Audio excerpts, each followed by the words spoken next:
હરે કૃષ્ણ, સર્વને દંડવત પ્રણામ. હરે કૃષ્ણ હરે પ્રભુજી. કૃષ્ણ પ્રભુજી, દંડવત પ્રણામ. હરે દંડવત કૃષ્ણ, પ્રણામ. દંડવત પ્રણામ સર્વને. હરે કૃષ્ણ હરે હરે કૃષ્ણ. કૃષ્ણ, હરે કૃષ્ણ. હરે કૃષ્ણ, સર્વને હરે દંડવત પ્રણામ. કૃષ્ણ. હરે કૃષ્ણ. તમારું બધાનું ખૂબ ખૂબ સ્વાગત છે ઇસ્કોન કોલાઈ મેંગલોર તરફથી ચાલી રહેલા ભગવદ્ ગીતાના લેવલ 1 ના સેશનની અંદર અધ્યાય 4 તરફ આપણે પ્રયાણ કરી રહ્યા છીએ. દિવ્ય જ્ઞાન. શ્રી શ્રી રાધા ગોવિંદજીના ચરણોમાં વંદન કરી ગુરુ મહારાજના આશીર્વાદની સાથે મંગળતાની કામના કરીએ અને આજના શુભ દિવસની શરૂઆત કરીએ. મારો અવાજ ક્લિયર છે? હરે કૃષ્ણ. હા પ્રભુજી, ક્લિયર છે. હા પ્રભુજી, હરે કૃષ્ણ. હરે કૃષ્ણ. હરે કૃષ્ણ પ્રભુજી, દંડવત પ્રણામ. હરે કૃષ્ણ, દંડવત પ્રણામ સર્વને. હરે હરે કૃષ્ણ કૃષ્ણ પ્રભુજી. પ્રભુજી, દંડવત પ્રણામ. હરે કૃષ્ણ, દંડવત હરે પ્રણામ. કૃષ્ણ પ્રભુજી. હરે કૃષ્ણ. ઓમ અજ્ઞાનાતિમિરાન્ધસ્ય જ્ઞાનાંજનશલાકયા ચક્ષુરુન્મિલિतं येन તસ્મૈ શ્રી ગુરુવે નમઃ. શ્રી ચૈતન્ય મનોભીષ્ટં સ્થાપિतं येन ભૂતલે સ્વયં રૂપ કદા મह्यं દદાતિ સ્વપદાન્તિકम्. વંદેહમ શ્રી ગુરુ શ્રીયુતપદકમલમ શ્રી ગુરુન વૈષ્ણવાંશ્ચ શ્રી રૂપમ સાગ્રજાતમ સગણ રઘુનાથાન્વિતમ તમ સજીવમ સાદ્વૈતમ સાવધૂતમ પરિજન સહિતમ શ્રી કૃષ્ણ ચૈતન્ય દેવ શ્રી રાધાન કૃષ્ણ પાદાન સગણ લલિતા શ્રી વિશાખાન્વિતંશ્ચ. હે કૃષ્ણ કરુણા સિંધુ દીનબંધો જગતપતે ગોપેશ ગોપી રાધાકાંત નમોસ્તુતે. તપ્ત કાંચન ગૌરાંગી શ્રી રાધે વૃંદાવનેશ્વરી વૃષભાનુસુતે દેવી પ્રણમામી હરિ. વાંછા કલ્પતરુભ્યશ્ચ કૃપા સિંધુભ્ય એવ ચ પતિતાનાં પાવનેભ્યો વૈષ્ણવેભ્યો નમો નમઃ. નમો ઓમ વિષ્ણુપાદાય કૃષ્ણપૃષ્ઠાય ભૂતલે શ્રીમતે ભક્તિવેદાંત સ્વામિન ઇતિ નામિને નમસ્તે સારસ્વતે દેવે ગૌરવાણી પ્રચારિણે निर्विशेष शून्यवादी पाश्चात्य देश तारिणे जय श्री कृष्ण चैतन्य प्रभु नित्यानंद श्री अद्वैत गदाधर श्रीवासादि गौर भक्त वृंद. हरे कृष्ण कृष्ण कृष्ण हरे हरे हरे हरे हरे राम, राम हरे हरे राम राम, राम राम राम राम, हरे हरे हरे. हरे हरे. कृष्ण प्रभुजी. हरे कृष्ण सर्वने दंडवत प्रणाम. પ્રભુજી, હરે કૃષ્ણજી. હરે કૃષ્ણ માતાજી, દંડવત પ્રણામ. આપણે ગઈકાલે અધ્યાય 3 ની ચર્ચા કરી, જેની અંદર આપણે કર્મ વિશેનું જ્ઞાન અર્જિત કર્યું કે ભગવાને કીધું કે કર્મ કર્યા વગર તો પોતાનો ઉદરનિર્વાહ પણ થતો નથી. કર્મ તો તારે કરવું પડશે, છે ને. આપણે કહેતા હોઈએ કે નહીં, હું કાંઈ કર્મ નહીં કરું, તો વિચાર કરવો એ પણ એક કર્મ છે. અને આપણે ગઈકાલે ઘણી બધી ચર્ચા કરી હતી કર્મના ઉપર. કર્મ કેવી રીતે કામ કરે છે, શું છે, બધી ચર્ચા કરી હતી. આજે ભગવાન આપણને દિવ્ય જ્ઞાન વિશે સમજૂતી આપશે, એવું જ્ઞાન આપશે કે આનાથી પહેલા આપણે લીધેલું નથી, આનાથી પહેલા આપણને આ જ્ઞાન પ્રાપ્ત નથી. જ્યારે કોઈ પણ ગ્રંથ અથવા તો કોઈ પણ બુક જો વાંચવી હોય તો પહેલા એનું બેકગ્રાઉન્ડ જાણવું જરૂરી છે કે નહીં? હરે કૃષ્ણ. હા, જરૂરી છે. હા, પ્રસ્તાવનાથી જ શરૂ કરવા. જરૂરી પ્રસ્તાવનાથી શરૂઆત થાય, જરૂરી છે. બરાબર છે ને? હવે થાય છે એવું,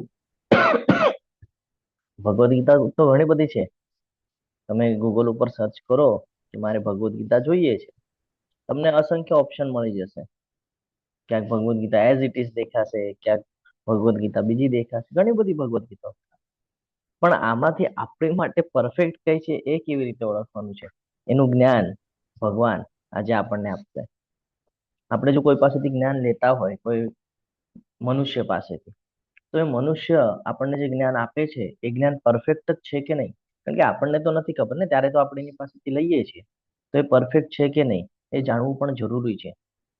એક એક્ઝામ્પલ આપું તો જ્યારે આપણે આપણા બાળકોનું એડમિશન કરાવીએ સ્કૂલ કોલેજમાં, તો આપણે પહેલા એ યુનિવર્સિટી કઈ છે જોઈએ છે, એનું બેકગ્રાઉન્ડ ચેક કરીએ છીએ, તેના વિદ્યાર્થીઓની આપણે માહિતી મેળવીએ છીએ કે કેવી કોલેજ છે કે કેવી સ્કૂલ છે, કેવું ભણાવવામાં આવે છે, કેવી વ્યવસ્થાઓ છે, જાણીએ છીએ કે નહીં? હા અને એના હા એના પછી પ્રભુજી. આપણે યોગ્ય નિર્ણય ઉપર આવીએ છીએ. સેમ એજ ભગવાન આજે આપણને એ જ જ્ઞાન આપવાના છે કે તમે નિર્ણય જે લ્યો છો, જેમ તમે ભૌતિક જગતના નિર્ણય લ્યો છો ને, એવી રીતે આધ્યાત્મિકમાં પણ જરૂરી છે જાણવું કે તમે જ્ઞાન ક્યાંથી લ્યો છો અને કેવી રીતે લ્યો છો. એટલે આજનો અધ્યાય બહુ મહત્વનો છે. આજના અધ્યાયની ઝાંખી જોઈએ તો ગુણાતીત જ્ઞાનનો વંશ પરંપરા, એટલે કે આ જ્ઞાન આપણને કેવી રીતે પ્રાપ્ત થઈ રહ્યું છે, કેવી રીતે આપણે પહોંચી રહ્યું છે, એની ચર્ચા થશે. ભગવાનના દેખાવનો દૈવી સ્વભાવ એ સમજશું આપણે. કૃષ્ણ બધા માર્ગોના સર્જક અને પરાકાષ્ઠા છે. ભગવાન સમજાવશે કે આ સમગ્ર બ્રહ્માંડ કેવી રીતે ભગવાન વ્યવસ્થા કરીને આપે છે આપણને. જ્ઞાનના મંચ ઉપર કર્મને સમજવું, કર્મ કેવી રીતે કામ કરે છે એ જ્ઞાન દ્વારા સમજવું જરૂરી છે. યજ્ઞ દ્વારા જ્ઞાન લેવું. યજ્ઞ આપણે ગઈકાલે ચર્ચા કરતા હતા, યજ્ઞ ચક્રની વાત કરતા હતા. તો યજ્ઞ દ્વારા જ્ઞાન કેવી રીતે પ્રાપ્ત કરવું એ પણ આપણને ખબર પડશે. કયા યજ્ઞની વાત કરે છે એ પણ સમજવું જરૂરી છે. અને યજ્ઞ પ્રાપ્ત કરવા માટેની પદ્ધતિ, પરિણામ અને એનો મહિમા, કે તમે જો એ પ્રાપ્ત કરો તો એની પદ્ધતિ કઈ છે, કેવી રીતે પ્રાપ્ત કરવું જોઈએ, એના પરિણામો શું આવે અને એનો મહિમા શું છે. તો આ તમામ પ્રકારનું જ્ઞાન જેને ભગવાને આપણને દિવ્ય જ્ઞાનના સ્વરૂપમાં પ્રાપ્ત કરાવ્યું છે એ સમજવું ખૂબ જરૂરી છે. અહીંયા આપણને એક ભગવદ્ ગીતા જોવા મળે છે. Bhagavad Gita as it is. કેટલા લોકો પાસે છે? હેન્ડ રેસ કરજો.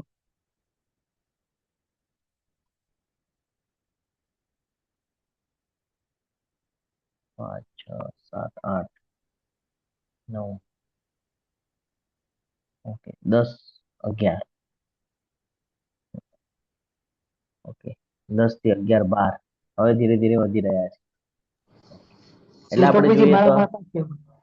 ઓકે મારા પાસે છે. ઓકે, યસ, ડાઉન કરી દેજો. એટલે આમાંથી ઘણા બધા હજી એવા છે કે જેમની પાસે ભગવદ્ ગીતા છે નહીં. મારી પાસે પણ છે. હરી બોલ, ખૂબ સરસ. મેં ગઈકાલે પણ ચર્ચા કરી હતી કે આપણી પાસે ભગવદ્ ગીતા ભગવદ ગીતા છે પણ હોવી એઝ ઇટ ઇઝ નથી પ્રભુજી. યસ, તો બીજું આજે આપણે વર્ઝન છે. ઓકે, વાંધો નહીં. તો આજે આપણે સમજશું કે ભગવદ્ ગીતા બીજી અને Bhagavad Gita as it is માં શું તફાવત છે. હેન્ડ ડાઉન કરી દેજો. હવે આમાંથી ઘણા બધા એવા છે કે જેમની પાસે ભગવદ્ ગીતા છે જ નહીં. તો આપણે જ્યારે સ્કૂલ કોલેજમાં ભણવા જતા હોઈએ તો આપણી પાસે સિલેબસ હોવું જરૂરી છે કે શું ભણવાના છે. એવી રીતે આપણે પણ ભગવદ્ ગીતા આપણી પાસે હોય તો આપણે ક્લાસના અંતે જે પ્રશ્નોત્તરી લઈએ છીએ, જે ચર્ચા કરીએ છીએ, એ ચર્ચા માટે આપણને ખૂબ હેલ્પફુલ થઈ શકે છે. જો મારી પાસે ભગવદ્ ગીતા હોય અને હું રોજ રીડ કરતો હોઉં તો મને ક્યાંક ને ક્યાંક કંઈક ને કંઈક પ્રશ્ન નિર્માણ થશે અને એને હું નોટ ડાઉન કરી રાખીશ. જ્યારે હું ક્લાસ ભણીશ, ફોર એક્ઝામ્પલ આજે ચોથું ચેપ્ટર છે તો ગઈકાલે જ મેં ચોથું ચેપ્ટર ભણેલું હોય, વાંચેલું હોય, તો ચોથા ચેપ્ટરમાં મને ઘણા બધા ક્વેશ્ચનો તૈયાર થયા એ મેં લખી રાખ્યા હોય. પછી જ્યારે હું ક્લાસ કરું તો એમાં અમુક સોલ્વ થાય, અમુક રહી જાય, એને હું પ્રશ્નોત્તરીમાં લઈ શકું છું. અને આવી રીતે આપણે આપણા જીવનમાં તમામ જે સમસ્યાઓ આવે છે એનું નિરાકરણ કરી શકીએ છીએ. એટલે બધાને વિનંતી છે કે હજી પણ જો ઈચ્છા હોય કે ભગવદ્ ગીતાને જાણવું છે, જીવનમાં ઉતારવું છે અને પોતાનું જીવન એક એવા લેવલ સુધી પહોંચવું છે કે જ્યાં ગયા પછી પાછું આવવાનું રહેતું નથી, તો અવશ્ય ભગવદ્ ગીતા વસાવવી ખૂબ જરૂરી છે. એની માટેની વ્યવસ્થાઓ આપણા તરફે કરવામાં આવે છે. તો તમે એડમિન કોર્સનો સંપર્ક સાધી એની માહિતી મેળવી શકો છો. હવે આપણે સમજશું કે માર્કેટમાં ઘણી બધી ભગવદ્ ગીતા છે. જો અહીંયા પણ એ મૂકવામાં આવેલું છે કે બજારમાં ઉપલબ્ધ ગીતા સેંકડો સંસ્કરણમાંથી તમારા માટે કઈ યોગ્ય છે. તો આપણે સીધા સીધા આગળ વધીએ અને સમજીએ કે આપણી માટે કઈ યોગ્ય છે. કારણ કે સમય આપણને બહુ મહત્વનો છે અને 1 કલાકની અંદર ક્લાસ પૂર્ણ કરવાનો છે. તો શરૂઆત કરીએ, જાણીએ આ હિસ્ટ્રી કેવી રીતે પ્રાપ્ત થાય છે, શું કામ Bhagavad Gita as it is આપણે પ્રેફર કરીએ છીએ. ભગવદ્ ગીતાનો એક્ઝેક્ટલી ઇતિહાસ સમજીએ આપણે. ભગવાન જ્ઞાન આપી રહ્યા છે, સાથે લઈ જવાનું છે. શ્રી ભગવાન વાચ ઇમં વિવસ્વતે યોગમ પ્રોક્તવાન વ્યયમ વિવસ્વાન મન્વતે પ્રાહ મનુરીશ્વા કવે બ્રવીત. પૂર્ણ પુરુષોત્તમ પરમેશ્વર ભગવાન શ્રી કૃષ્ણએ કહ્યું કે મેં આ અવિનાશી યોગના વિજ્ઞાનનો ઉપદેશ સૂર્યદેવ વિવસ્વાનને આપ્યો અને વિવસ્વાને તે માનવોના પિતા મનુને આપ્યો હતો અને બાદમાં મનુએ એ ઉપદેશ ઈક્ષ્વાકુને આપ્યો હતો. શું સમજાય છે આના પરથી? ભગવાન ઇતિહાસ હિસ્ટ્રી કહી રહ્યા છે, આપણને ઇતિહાસ સમજાવી રહ્યા છે. હા, આ અવિનાશ યોગ, કયો અવિનાશ યોગ? આ ભગવદ્ ગીતા જે છે ને, ભગવાન કે છે હું ફર્સ્ટ ટાઈમ નથી કહી રહ્યો. શું કે છે ભગવાન? હું આ ફર્સ્ટ ટાઈમ નથી કહી રહ્યો. કેમ ફર્સ્ટ ટાઈમ નથી? અવિનાશી, જેનો વિનાશ નથી. હા, આ યોગ જે છે, જે આ જ્ઞાન છે, એનો વિનાશ કોઈ દિવસે થતો નથી, ભગવાન કે છે. અને આનો ઉપદેશ મેં સૌથી પહેલા કોને આપ્યો? સૂર્યદેવ વિવસ્વાનને આપ્યો. પછી એમણે શું કર્યું વિવસ્વાને? તો કે એમણે માનવોના પિતા એટલે જે મનુ છે એ મનુને આપ્યું. અને મનુએ કોને આપ્યું? ઈક્ષ્વાકુને આપ્યું.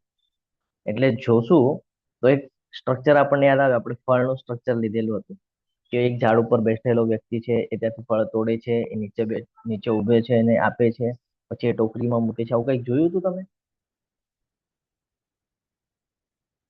હરે હા કૃષ્ણ. પ્રભુજી. હા, હરે કૃષ્ણ. હા, હા તો એ પ્રભુ. તરત તો એ તરત આપણને યાદ આવે. તો આ સમજવું એથી ફળ જરૂરી છે. પ્રાપ્ત થઈ જાય એટલા માટે. હા, તો હવે અહીંયા ભગવાન જે યોગની વાત કરે છે ને, યોગ એટલે શું છે ખબર છે? ભક્તિ યોગ. યોગ એટલે જોડાણ. ભગવાન સાથેનું જે શાશ્વત સંબંધ છે આપણો, એનું જે વિજ્ઞાન છે એ આ ભગવદ્ ગીતામાં મૂકેલું છે. કે આપણે કોણ છીએ, જે આપણે બીજા અધ્યાયમાં જોઈ ગયા. ભગવાન કોણ છે, જે હવે આપણે સમજી રહ્યા છીએ. શું કરવાનું છે એ ભગવાન આપણને દરેક અધ્યાયના શ્લોક દ્વારા સમજાવવાનો પ્રયત્ન કરશે. તો ભગવાન કૃષ્ણ અહીંયા એ કહી રહ્યા છે આપણને કે ભગવદ્ ગીતા એવું જ્ઞાન નથી કે આજે આપ્યું ને કાલે પૂરું થઈ ગયું. આ પરંપરાગત રીતે એટલે કે ગુરુ શિષ્ય પરંપરા દ્વારા ચાલતું આવેલું શાશ્વત જ્ઞાન છે. તો આની શરૂઆત ક્યાંથી થઈ ને એ ભગવાન સમજાવે છે કે સૂર્યદેવ વિવસ્વાન થી થઈ. સૂર્યદેવ વિવસ્વાન, એમના પછી મનુ, અને મનુ પછી ઈક્ષ્વાકુ. અને આવી રીતે ગુરુ શિષ્ય પરંપરા દ્વારા આ જ્ઞાન આપણા સુધી પહોંચેલું છે. એટલા માટે આપણે Bhagavad Gita as it is જીવનમાં ઉપયોગમાં લાવવાની ચર્ચા કરીએ છીએ. અહીંયા ભગવાન એ આપણને હવે સમજાવી રહ્યા છે. એવમ પરંપરા પ્રાપ્તિમ ઇમમ રાજર્ષયો વિદુઃ સકાલે નેહ મહતા યોગ નષ્ટ પરંતપ. હવે એક વાત જાણવા જેવી છે કે ભગવાન કહે છે સૂર્યદેવ વિવસ્વાન, તો કઈ પ્રશ્ન નિર્માણ થાય છે તમને? હરે કૃષ્ણ.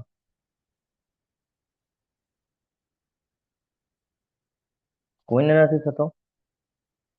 મન તો તરત થયો હતો પ્રશ્ન નિર્માણ. મારો અરે પ્રશ્ન એવો હતો. હા, યસ બોલો. પ્રશ્ન એ છે કે સૂર્યદેવ વિવસ્વાન હમ તો ભગવાન એ કેટલા વખત પહેલા આ જ્ઞાન આપેલું, તો એ હમ સૂર્યદેવ વિવસ્વાન એ છે કોણ કે જેમને ફર્સ્ટ વખત એમણે આ જ્ઞાન આપ્યું, તો એ હમ કોણ છે? હમ એ સૂર્યદેવ છે, પણ એ વિવસ્વાન મતલબ કોણ યસ છે? મતલબ આ ક્વેશ્ચન થાય. સૂર્યદેવના પુત્ર છે. યસ યસ, હું છે ને લાસ્ટમાં આખું વર્ણન સૂર્યદેવના તમને પુત્ર છે. સમજાવીશ કે એક્ઝેક્ટલી આ હરે કેવી રીતે કૃષ્ણ. છે. હમ હું અહીંયા મૂળ મુદ્દો એ માનવા માંગુ છું કે જો ભગવાન એમ કહેતા હોય કે મેં આ સૌથી પહેલા સૂર્યદેવ વિવસ્વાનને આપ્યું, તો તરત આપણને એક વાત ક્લિક થાય કે આ બધું તો દ્વાપર યુગની વાત કહી રહ્યા છે. ભગવાન કૃષ્ણ તો દ્વાપર યુગની વાત કરી રહ્યા હતા ને. આ યુદ્ધની વાત જે ચાલી રહી છે, અર્જુન સાથે ઉભા છે યુદ્ધના ક્ષેત્ર પર, આ તો દ્વાપર યુગની વાત ચાલી રહી છે. અને સૂર્યદેવ તો સતયુગમાં પણ હતા ને. તમે ત્યારની કથા સાંભળો તો સતયુગમાં પણ સૂર્યદેવ હતા, એના પછી ત્રેતામાં પણ સૂર્યદેવ હતા, એના પછી દ્વાપરમાં પણ સૂર્યદેવ હતા, અને અત્યારે પણ સૂર્યદેવ છે. તો કન્ફ્યુઝન એ થાય, અહીંયા પ્રશ્ન નિર્માણ એ થવો જોઈએ કે જો એ સૂર્યદેવ વિવસ્વાનને આપ્યું છે તો આ તો દ્વાપર યુગની ચર્ચા થઈ રહી છે. થાય ને આવો પ્રશ્ન? બાકી તમારો પ્રશ્ન પણ વ્યાજબી છે, એનો પણ જવાબ છે મારી પાસે, પણ એ થોડો લાંબો જવાબ છે. એને સમજવું પડશે આપણને. જયારે આપણે સંકલ્પ કરીએ છીએ એમાં એની ચર્ચા આવે છે, તો આપણને એ સમજવું પડશે. જેમ જેમ આગળ વધશું એમ સમજશું, અને સમયના અંતે, ક્લાસના અંતે આપણે એને વિસ્તૃતથી સમજશું. તો ભગવાન હવે એ સમજાવે છે કે એ રીતે હે અર્જુન, આ પરમ વિજ્ઞાન ગુરુ શિષ્ય પરંપરા દ્વારા પ્રાપ્ત થયું અને રાજર્ષિઓ એ જ રીતે જાણ્યું. કોની માટે હતું આ જ્ઞાન? રાજર્ષિઓ માટે હતું. શું કામ હતું રાજર્ષિઓ માટે? અચ્છા, રાજર્ષિનો અર્થ ખબર છે? હરે કૃષ્ણ. ના સુધી નથી ખબર. ઓકે, રાજર્ષિ એટલે પ્રભુજી. હરે રાજર્ષિ કૃષ્ણ. એટલે રાજા. રાજઋષિ હોય. ઋષિઓ જેવા રાજા હોય ને એને રાજશ્રી કહેવાય. હા, યસ યસ રાજઋષિ. રાજઋષિ રાજ્યમાં ઋષિ યસ જે યસ હોય ને યસ હા, રાજર્ષિ એટલે એવા રાજા જે ઋષિ જેવા ગુણો ધરાવતા હોય અને શાસન પણ કરતા હોય. આ સમજવું ખૂબ જરૂરી છે કે પહેલાના સમયમાં આપણે જો ભરત મહારાજની વાત કરીએ, ગઈકાલે આપણે ચર્ચા કરી હતી, તો એ પણ રાજર્ષિમાં આવતા હતા, કારણ કે એમની પાસે ભક્તિ પણ હતી અને રાજ્ય પણ સંભાળતા હતા. તો બંને બાબત એમની પાસે હતી. તો આધ્યાત્મિક જ્ઞાન અહીંયાથી શીખવા જેવું ઘણું બધું છે. આપણે થોડી થોડી ચર્ચા કરીને આગળ વધશું. આધ્યાત્મિક જ્ઞાન ખાલી પુસ્તકો વાંચવાથી પ્રાપ્ત થતું નથી. તમે ભગવદ્ ગીતાને 50 વાર પણ વાંચી લેશો, તમે કહેશો કન્ફ્યુઝન જ છે હજી પણ. પરંતુ જો તમે અધિકૃત ગુરુ શિષ્ય પરંપરા દ્વારા જો આ જ્ઞાન લેવાનું પ્રાપ્ત કરશો, તો તમને એક વારમાં પણ ભગવદ્ ગીતા સમજાઈ જશે. શું કામ સમજાઈ જશે? કારણ કે ગુરુ શિષ્ય પરંપરા દ્વારા પ્રાપ્ત થયેલું છે, એઝ ઇટ ઇઝ. એટલા માટે Bhagavad Gita as it is ને પ્રેફર કરે છે. એમાં કોઈ પ્રકારનું એવું નથી કે ભાઈ મારા મનમાં આવીને મેં લખી દીધું. જેવું ગુરુ મહારાજે કીધું છે એ જ શિષ્ય પાલન કરે છે, જે છે એ શિષ્ય પાલન કરે છે. તો આવી રીતે આ ધીરે ધીરે ધીરે ધીરે કરી અને આપણા સુધી પહોંચેલું છે. કોઈકનું માઇક અનમ્યુટ છે, કો-હોસ્ટને વિનંતી છે મ્યુટ કરી દેવું. તો કે છે કે આ ગુરુ શિષ્ય પરંપરા દ્વારા પ્રાપ્ત થયું અને રાજર્ષિઓએ એ જ રીતે જાણ્યું. એટલે આ ખરી રીતે કોની માટે હતું? રાજાઓ માટે હતું, કે એ લોકો પોતાની પ્રજાના હિતનું કરે, પોતાની પ્રજાને ભક્તિ માર્ગમાં લાવે, પોતાની પ્રજાને સારું ખરાબ શું છે સૂચન કરી શકે, એની માટે હતું. પણ શું થયું? ધીરે ધીરે પોતાના લાભ માટે થઈ અને એ લોકોએ આમાં ચેન્જીસ લાવવાનો પ્રયત્ન કર્યો. આજના જ અધ્યાયમાં ભગવાન આપણને 4 વર્ણ વિશે સમજાવશે, જન્મ વિશે સમજાવશે કે જન્મ કેવી રીતે થાય છે અને આપણે એને કેવી રીતે કાઉન્ટ કરીએ છીએ. ભગવાન એ બધું સમજાવશે આપણને. ભગવાને આખી જાતિ વ્યવસ્થા, વર્ણ વ્યવસ્થા આપણને સેટ કરીને આપેલી હતી. આપણે હવે એને અલગ પદ્ધતિથી લઈએ છીએ. આપણે જ્યારે આવશે આગળ સ્લાઇડ, ત્યારે આપણે ચર્ચા કરશું. તો આ તું રાજાઓ માટે કે આ બધું જ્ઞાન લઈ, ભગવદ્ ગીતાનું જ્ઞાન લઈ એ પ્રજાના હિત માટે ઉપયોગમાં લાવવું, આ એનું કામ હતું. પણ ધીરે ધીરે ધીરે ધીરે કહીએ ને, માયાદેવીનો પ્રભાવ હોય, મોહમાં આવે અને ધીરે ધીરે છૂટતું જાય. એટલે ભગવાન કહે છે કાળાંતરે આ પરંપરા તૂટી ગઈ અને તેથી આ વિજ્ઞાન યથાર્થ રૂપમાં લુપ્ત થયેલું જણાય છે. સમજાય છે? એટલે એવું છે કે ઘણા બધા લોકો સુધી આ પહોંચી નથી શક્યું. એની પાછળનું રીઝન જ આ છે કે લુપ્ત થઈ ગયું, કારણ કે બધાએ થોડા થોડા થોડા થોડા કહીએ ને કે પ્રભાવ પડે ને માયાદેવી, તો એના લીધે આ લુપ્ત થઈ ગયું. તો સાચા ગુરુને કેવી રીતે ઓળખીએ આપણે, એની માટે અહીંયા ઘણું બધું આપણને ઓપ્શન આપેલા છે કે કયા કયા માધ્યમોથી આપણે ગુરુના સાનિધ્યમાં જઈ શકીએ. ગુરુનું સિલેક્શન કેવી રીતે કરવું એ અહીંયાથી આપણને શીખવાડવામાં આવે છે. કોઈ પણ મંત્ર, શાસ્ત્રની અંદર લખેલું છે, કોઈ પણ મંત્ર જે શિષ્ય અનુક્રમમાં આવતો નથી તે ફળહીન માનવામાં આવે છે. કાલ સવારે હું કોઈ ગાદી નવી ખોલી દઉં, કોઈ સંસ્થા ખોલી દઉં ને હું એમ કહું કે ભાઈ હું જ ભગવાન છું, તો તમે માનશો ભગવાન છે? નહીં. હવે હું જો 50-100 લોકોને એકઠા કરું અને એ લોકોને પ્રચાર કરવા મોકલાવી દો, ભાઈ ભગવાન તરીકે મારો પ્રચાર કરો, શું થશે? મારી સાથે તમે પણ બધા પતિત થઈ જશો. કેમ? કારણ કે હું મારા મન પ્રમાણે કરું છું, મારા ઈચ્છા પ્રમાણે કરું છું, મારા ઇન્દ્રિય તૃપ્તિ માટે કરું છું, મારા પ્રસિદ્ધિ માટે કરું છું.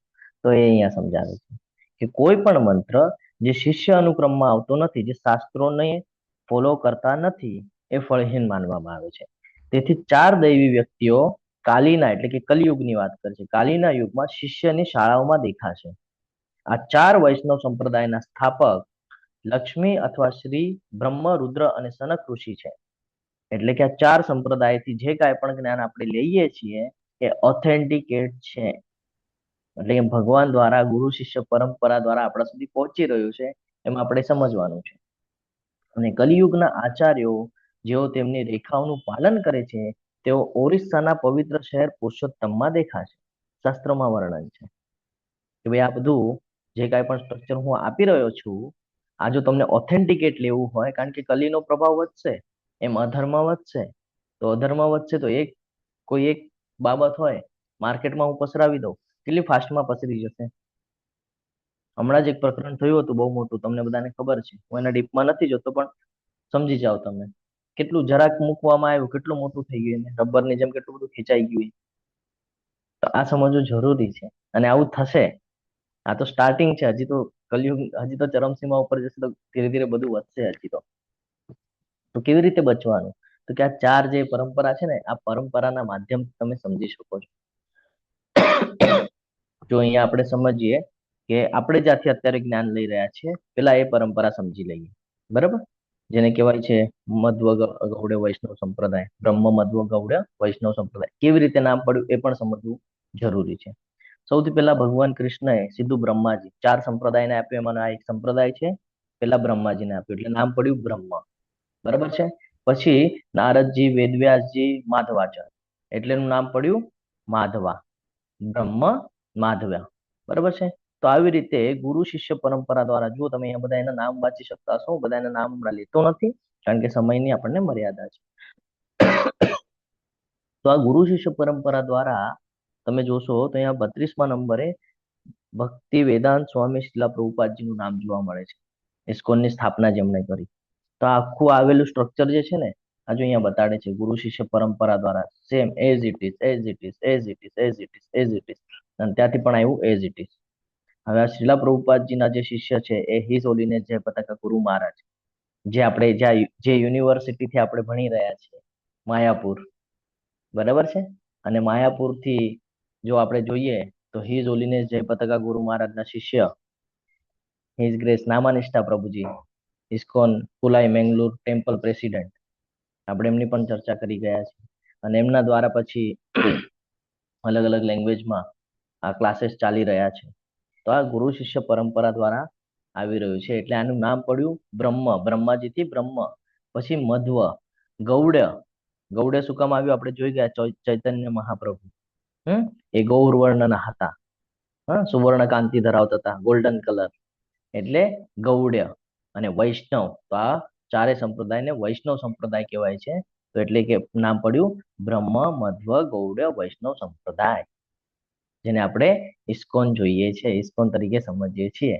ઘણા બધા લોકોને એવું હશે કે ઇસ્કોન તો બારેનું છે, ઇસ્કોન તો બારેનું છે. તો આ હિસ્ટ્રી ઇસ્કોનની, કે શ્રીલા પ્રભુપાદજી જન્મ ક્યાં થયો? ભારતમાં. ક્યાં જ્ઞાન આપતા હતા? ભારતમાં. કોના આદેશથી ગયા હતા? ગુરુ મહારાજના. કોણ છે ગુરુ મહારાજ? ભક્તિ સિદ્ધાંત સરસ્વતી. ક્યાં હતા? ભારતમાં. તો હિસ્ટ્રી જાણે તો ખબર પડે કે ભાઈ ક્યાંથી ક્યાં જઈ રહ્યું છે, પણ આપણને હિસ્ટ્રી જ ખબર નથી. એટલે એ લોકો કે ભાઈ ફોરેન નું છે, એટલે આપણે પણ હા ભાઈ ફોરેન નું છે, પણ આપણે એ નથી સમજતા કે આ બધું આપણા ભારતમાં થયું છે. આપણા ભારતને ધર્મનું પ્રતીક માનવામાં આવે છે, અને બહારના લોકોને આ બધું સમજાય છે, પણ આપણને નથી સમજાતું. આપણો બહુ મોટો કહીએ ને કે ડાઉનફોલ છે.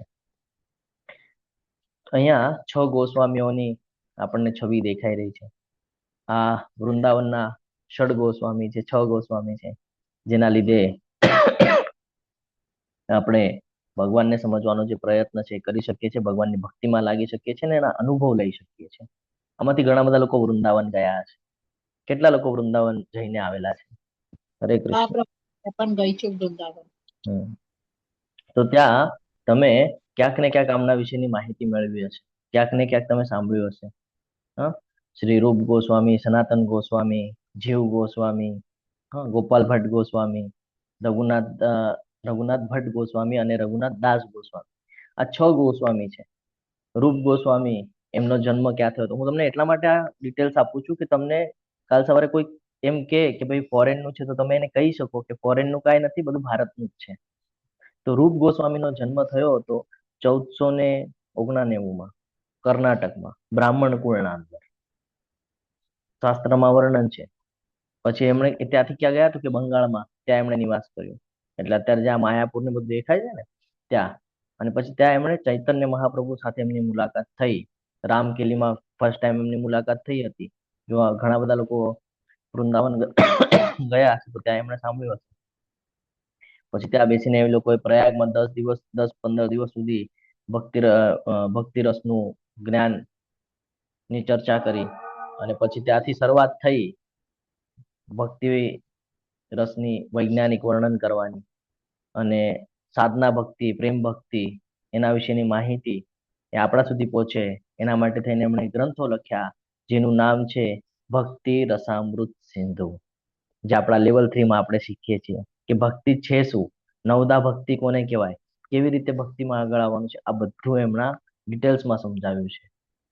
નીલમણી છે, લલિત માધવ છે, ઉપદેશામૃત છે, આ બધું એમણે આપણને પ્રાપ્ત કરાવ્યું છે કે આગળ જઈને આપણી માટે ઉપયોગમાં આવી શકે. શ્રી ગોવિંદ દેવજી મંદિરની એમણે સ્થાપના કરેલી છે. એમના પછી સનાતન ગોસ્વામી વિશે ચર્ચા કરીએ. આ પણ એક આચાર્ય છે. આમણે પણ હરિભક્તિ વિલાસની રચના કરેલી, બૃહદ ભાગવત મૃત લખેલું આમણે પણ. આમણે શું કરેલું હતું કે વૃંદાવનની અંદર જે તીર્થો છે એને પાછું, એ જે સ્થળી છે એને પાછું તૈયાર કર્યું, પુનઃ આવિષ્કાર જેને કહીએ એવી રીતે એમણે સ્થાપના કરી. આચાર વિચારો, વૈષ્ણવ આચાર વિચાર બધા સુધી પસરાવ્યા અને મદન મોહન મંદિરની એમણે સ્થાપના કરી અને ભક્તિ માર્ગ સમજાવ્યો. પછી જીવ ગોસ્વામી, આ બધું એકચ્યુઅલી ઘણા બધા લોકોને ખબર હશે પણ હું માહિતી માટે આપી રહ્યો છું કે પછી આવે છે જીવ ગોસ્વામી. એ કોણ છે ખબર છે? સનાતન ગોસ્વામી અને રૂપ ગોસ્વામીના ભત્રીજા છે. એમણે પણ કહીએ ને કે વૈષ્ણવના દર્શન કરાવ્યા અને તત્વચિંતક વિશેની માહિતી આપી આપણને બધાને. હરિનામામૃતનું વ્યાકરણ જે છે એમણે લખેલું, ગોપાલ ચંપુ એમણે લખેલું છે. ગ્રંથો છે આ બધા, હું જે નામ લઉં છું આ બધા ગ્રંથો છે. ષટ સંદર્ભ, તમે જો એમના વિશે માહિતી મેળવશો તો તમને ખબર પડશે. એમણે પણ ખૂબ સપોર્ટ કરેલો ભક્તિમાં લોકો આગળ આવે એની માટે. ગોપાલ ભટ્ટ, તમે દક્ષિણ ભારતમાં જશો તો શ્રીરંગમ, હમણાં લાસ્ટ ટાઈમ યાત્રા ગઈ હતી શ્રીરંગમની, તો શ્રીરંગમ ખબર પડે, ગોપાલ ભટ્ટ ગોસ્વામીની માહિતી મળે કે બાળપણમાં જ એ મહાપ્રભુની સેવા કરવામાં તલ્લીન હતા. હરિભક્તિ વિલાસ એમણે જે લખેલું છે ને ગ્રંથ, એનું નામ છે હરિભક્તિ વિલાસ. આપણે કહીએ ને કે ભાઈ રાધા રમણ મંદિરની વાત કરતા હોઈએ આપણે, રાધા રમણજી પ્રસિદ્ધ છે, જો ખબર હોય તો. શાલિગ્રામ શિલામાંથી પ્રગટ થયા હતા, એ ત્યાંની છે. રઘુનાથ ભટ્ટ ગોસ્વામી છે, રઘુનાથ દાસ ગોસ્વામી છે. આ લોકોએ ખૂબ મહેનત લીધેલી છે અને આપણા સુધી આ બધું જ્ઞાન પહોંચાવ્યું છે કે કેવી રીતે આપણે ભગવાનના શરણમાં રહી શકીએ, કેવી રીતે ભગવાનને સમજી શકીએ. આનો અર્થ એ છે કે આ બધું ગુરુ શિષ્ય પરંપરામાં કેવી રીતે રહેવું ને એ શીખવાડે છે કે આપણે પણ આપણું જીવન કોઈકના માર્ગદર્શન હેઠળ જીવવું જોઈએ. પણ કોના એ કેવી રીતે ડિફાઇન કરવાનું છે, તો આવી રીતે જોવાનું છે કે એની બેકગ્રાઉન્ડ જાણવું જરૂરી છે, એનો ઇતિહાસ જાણવો જરૂરી છે. જ્યાં સુધી આપણે એને નહીં સમજી શકીએ ત્યાં સુધી આપણે પોતાના જીવનમાં નહીં ઉતારી શકીએ. ફોર એક્ઝામ્પલ, તમને ભગવદ્ ગીતા જ ખબર ન હોય, તમે શું સમજવાના છો? એટલા માટે ભગવદ્ ગીતાને યથારૂપ સરળતાથી સમજવું હોય તો એની માટે ગુરુ હોવા જરૂરી છે. અને કેવા ગુરુ હોવા જોઈએ? તો આવા ગુરુ હોવા જરૂરી છે જે ગુરુ શિષ્ય પરંપરા દ્વારા આવતા હોય, જે શાસ્ત્રને ફોલો કરતા હોય, જે નિયમોનું પાલન કરતા હોય અને પોતાનું કર્તવ્ય નિસ્વાર્થ ભાવે બીજા સુધી પહોંચાડવાનું કામ કરતા હોય. આ સમજવું ખૂબ જરૂરી છે. વિનમ્રતાનો ભાવ લાવે બીજાની અંદર, વૈરાગ્યતા, જે નથી કામનું એનાથી વૈરાગ્ય દૂર કરવાનું છે. નથી કામનું ભૈયા, આનાથી પતન થાય છે, નુકસાન થાય છે, દુઃખ થાય છે, ચીડચીડ થાય છે, છોડી દેવાનું છે. એ શીખવાડે છે આપણને. વિનમ્રતાનો ભાવ લાવવાનો છે. વૃક્ષને જોયું છે કોઈ દિવસે? જયારે નાનું હોય ત્યારે સ્ટ્રેટ હોય, પણ જેમ જેમ મોટું થાય એમાં ફળ ને બધું લાગે, ફળ ફૂલ ઝૂકી જાય છે, નમી જાય છે, વિનમ્ર થઈ જાય છે. તમે જો સવારે તમને પોસિબલ થાય તો સવારે 4:30 વાગે મંગળા આરતી થાય છે. આપણે ઓનલાઈન દર્શન કરી શકીએ છીએ મંગળા આરતીના. એની લિંક પણ પ્રોવાઈડ થઈ જશે. જો તમારી ઈચ્છા હોય તો હું એડમિન કોચને વિનંતી કરું કે તમને મંગળા આરતીની લિંક પણ પ્રોવાઈડ કરશે. એકવાર જોડાઈને જોજો. તો એ મંગળા આરતીના અંદર દર્શન તો થાય છે, પણ જ્યારે આરતી ને બધું ચાલે છે ને તો એમાં પણ આ બધું સમજાવવામાં આવે છે. આરતી સાંભળે તો ખબર પડે, આપણને યાદ આવે કે ભાઈ હા, આવું કઈક પ્રભુજી સમજાવતા હતા કે ઘાસ કરતા પણ વિનમ્ર થવાનું છે. ઘાસ કરતા પણ વિનમ્ર, તો આપણે બધાને ગમશું. અને જ્યારે આપણે બધાને ગમશું ને ત્યારે આપણા મન પ્રમાણે બધા વર્તન કરે છે. આ નથી ખબર આપણને બધી, આ બધી નાની નાની બાબતો છે, નથી ખબર. જ્યારે આપણે એની માટે પરફેક્ટ બનીએ છીએ ને તો બધાને ગમીએ છીએ. એટલે વિનમ્રતાનો ભાવ ક્યાંથી આવે? તો કે ગુરુના સાનિધ્યમાં રહીને શીખીએ ત્યારે આવે.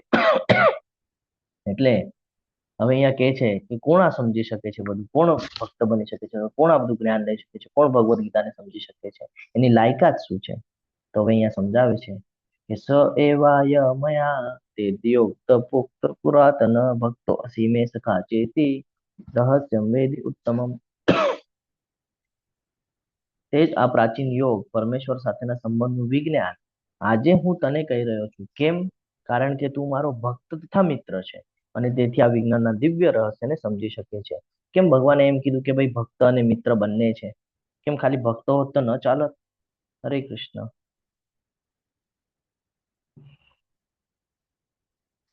હરે કૃષ્ણ. પ્રશ્ન પૂછી રહ્યો છું હું તમને. યસ રાધિકા માતાજી બોલો. હરે કૃષ્ણ. શ્રી કૃષ્ણ પ્રભુજી. ભક્ત હોય ને, ભક્ત હોય તે તો બરાબર, પણ મિત્ર હોય તો આપણે આપણી અંગત વાતો હોય તે મિત્ર સાથે જ શેર કરી શકીએ, એટલે ભક્ત સાથે મિત્ર હોવું જરૂરી છે. હા, એટલે આ સમજવું જરૂરી છે. અને ફ્રેન્ડના જો રિલેશન જોશો ને, તમે જોઈ શકશો કે એ જે કે ને આપણે સાંભળતા છે, એક્સેપ્ટ કરતા છે, હા ઓકે ચલ વાંધો નહીં, હા હા ચલ ચલ આપ ઓકે વાત. તો એ પણ ભગવાન જેને વચનો આપે છે તે પોતાના મન પ્રમાણે બદલતા નથી. સાંભળે છે અને ફોલો કરવાનો પ્રયત્ન કરે છે કે હા હા. એટલે ભગવદ્ ગીતા ભગવાન કે છે, ભગવાન જે ગીતા કહી રહ્યા છે, સંભળાવે છે, તો એના અર્થ એમ નથી સમજાવતા કે ભાઈ તું બહુ મોટો પંડિત છે એટલે હું તને કહું છું. નહીં, તું શુદ્ધ ભક્ત છે એટલે હું તને કહું છું. પંડિત છે એટલે હું તને નથી કહેતો. હા, કારણ કે તું એ લાયકાત ધરાવે છે. શું કે છે ભગવાન? તું એ લાયકાત ધરાવે છે, એટલા માટે મેં તને સિલેક્ટ કર્યો છે ને એટલા માટે હું તને કહું છું કે તું એનો યોગ્ય રીતે પ્રચાર કરી શકે, તું એને યોગ્ય રીતે સમજી શકે, અને તારા માધ્યમથી હું અસંખ્ય લોકોને આ સમજાવી શકીશ. એટલા માટે એનું સિલેક્શન કરવામાં આવ્યું છે. બાકી તમે જુઓ તો દાદા ભીષ્મ પણ વિષ્ણુની આરાધના કરતા હતા. જો તમે ધ્યાનથી સાંભળ્યું હોય તો, મહાભારત જોયું હોય તો ઘણા બધા લોકો હતા. કુંતી મહારાણી પણ એમના શરણમાં હતી. દ્રૌપદી પણ એમની કહીએ ને કે ઉપાસના કરતી. તો આ બધું સમજવું જરૂરી છે આપણે. પણ કોને સિલેક્ટ કર્યું? અર્જુનને, કારણ કે એ શ્રેણી ધરાવી રહ્યા છે. શું શેની માટે કર્યું? તો કે રહસ્યમ વેદ ઉત્તમ. રહસ્ય, હા, ભગવાન કે છે આ ગુપ્ત જ્ઞાન છે, બહુ મોટું રહસ્ય છે, અને આ રહસ્ય જો કોઈ જાણી જાય ને તો એનું જીવન પરિવર્તન થઈ જાય છે. એના જીવનમાં હંમેશા આનંદની અનુભૂતિ થાય છે.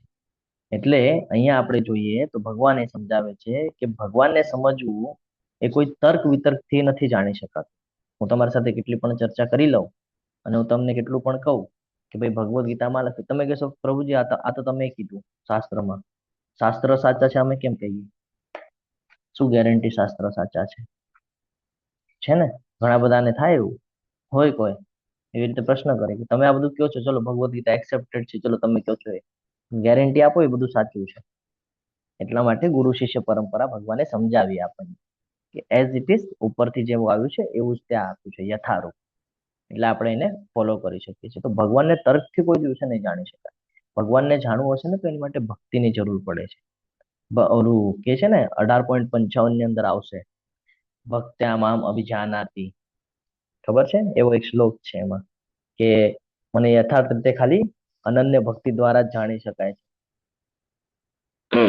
તમે કહેશો કે ભગવાન ક્યાં છે, બતાડે. કે એક્ઝામ્પલ નાનું એવું આપી દઉં તો પ્રહલાદ મહારાજ અને હિરણ્યકશ્યપ કહે છે ક્યાં છે તારો ભગવાન, બતાડ. તો કે ભાઈ બધે છે મારું. તો કે ક્યાં છે? અહીંયા છે, અહીંયા છે, આ થાંભલામાં છે. તો કે હા થાંભલામાં પણ છે. શેનાથી દેખાય? પછી ભગવાન શેનાથી આવ્યા? ભક્તના કહેવા પર આવ્યા. ત્યારે ભક્તએ સ્ટેટમેન્ટ આપ્યું કે બધી જગ્યાએ છે. પછી એને પૂછ્યું આ થાંભલા, હા આ થાંભલામાં પણ છે. તો બરોબર થાંભલાને ફાડીને બહાર આવ્યા. આપણને બધાને ખબર છે. તો ભગવાનને આવી રીતે જાણે છે. તર્ક વિતર્ક કરશો કોઈ દિવસે નહીં સમજી શકો ભગવદ્ ગીતા શું છે, ભગવાન કોણ છે, નહીં સમજી શકો. પરંતુ જો ઈચ્છા વ્યક્ત કરશો, જો ગુરુ શિષ્ય પરંપરા દ્વારા પ્રાપ્ત કરશો તો સમજાઈ જશે. એટલે ભગવાન અહીંયા સમજાવે છે કે ખાલી ભક્ત અથવા મિત્ર બેઉમાંથી કોઈ એક હોય તો સમજી શકવાના નથી. ખાલી મિત્રો હોવું પૂરતું નથી, અથવા તો ખાલી ભક્ત હોવું પણ પૂરતું નથી. આ સમજવું પડશે આપણને કે ખાલી ભક્ત હશે તો ચાલશે? નહીં ચાલે. કેમ? કારણ કે ભક્તિમાંથી પણ ફેંકાઈ જવાય છે. ઘણા બધા લોકો શરૂઆતમાં જોડાય, પહેલા દિવસે આઈ થિંક 100 ની ઉપર પાર્ટિસિપેશન હતું. આજે ચોથો દિવસ છે, 80 પાર્ટિસિપેટ છે. આ અસર છે. હા, એટલે આ સમજવું જરૂરી છે કે ભક્ત કોને કહેવાય? જે ભગવાને આપણને આદેશ આપ્યા છે એ આદેશનું જો આપણે પાલન કરીએ, એનો અર્થ કે આપણે એને પૂજીએ છીએ, આપણે એને માનીએ છીએ, ત્યારે આપણે પાલન કરીએ છીએ. આને કહેવાય છે ભક્તની શ્રેણી. અને મિત્રની શ્રેણી તો કે ભગવાન સાથેનો આપણો જે સંબંધ છે એના ઉપર વિશ્વાસ રાખવો અને એ સંબંધને આગળ ટકાવી રાખવો. એટલે ભગવાન અહીંયા સમજાવે છે કે બંને બાબત હોવી જરૂર છે. ખાલી ભક્ત હોય ને અથવા ખાલી મિત્ર હોય ને ચાલશે ને, ભક્ત પ્લસ મિત્ર. તમે જ્યાં જ્યાં ભગવદ્ ગીતા સાંભળો છો ને ત્યાં ભગવાન એ જ કહેશે, હું તને આ જ્ઞાન આપું છું કારણ કે તું મારો ખૂબ સારો પ્રિય મિત્ર છે, તું મારો ભક્ત છે. બધી જગ્યાએ આ જ કહેશે ભગવાન.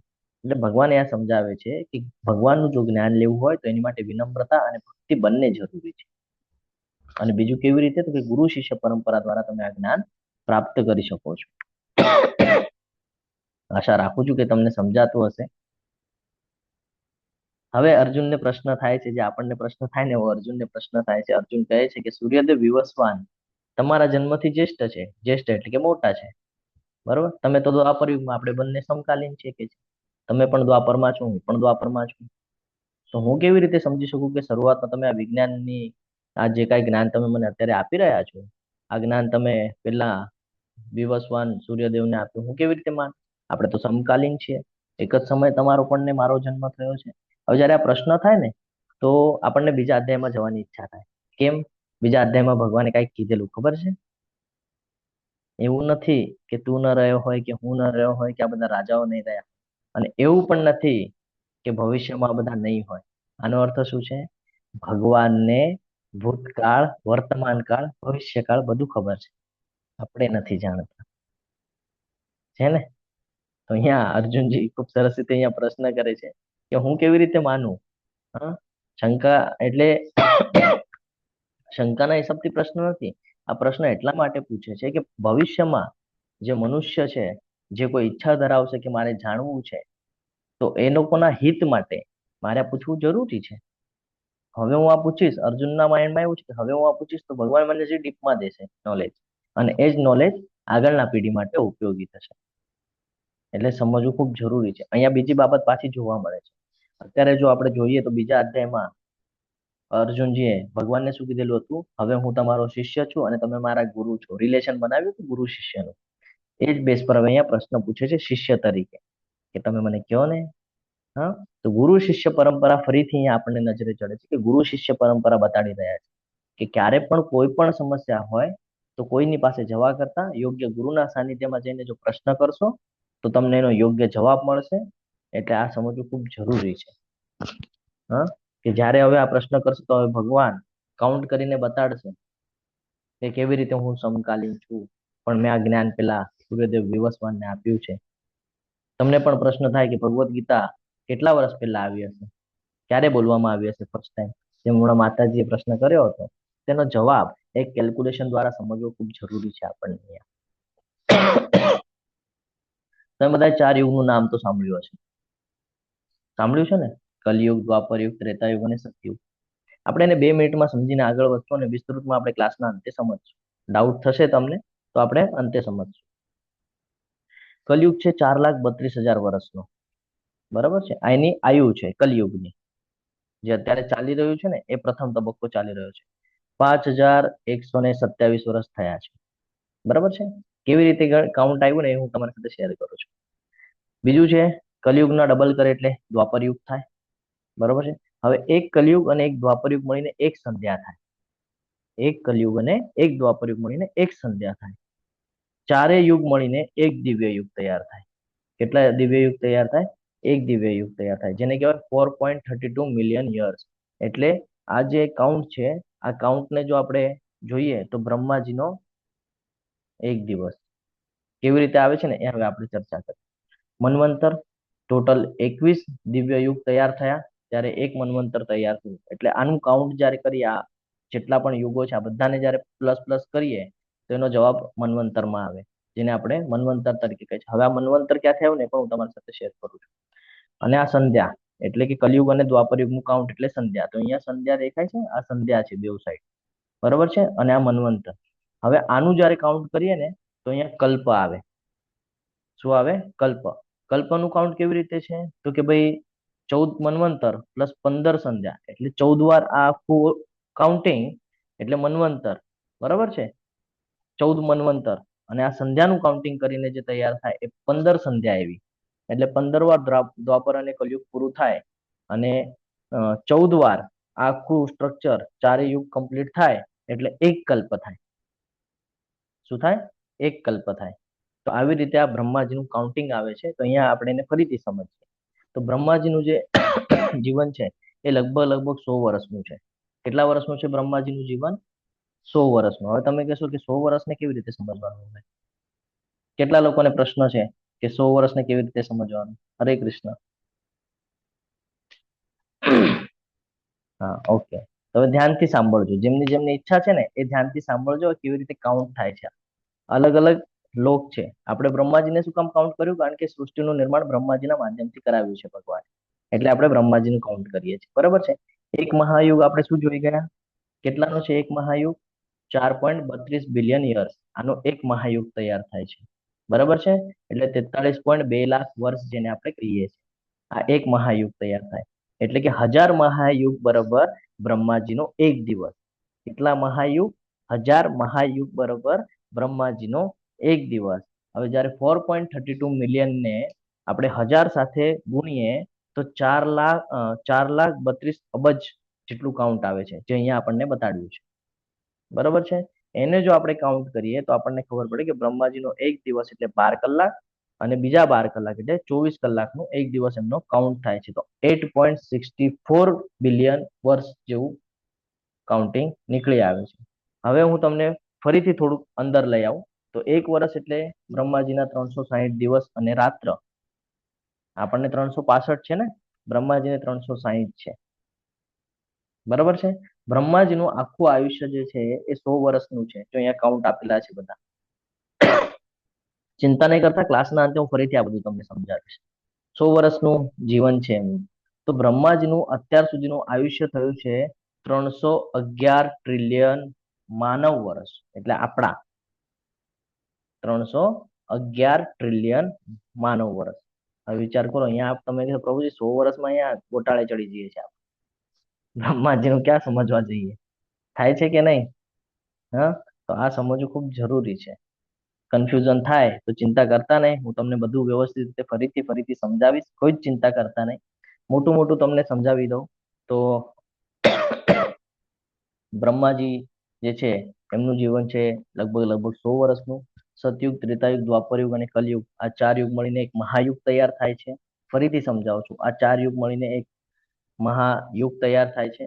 બ્રહ્માજીની જે કહીએ ને કે દિવસ અને રાત્રની જે સ્થિતિ છે એ એક ચતુર્યુગની હોય છે.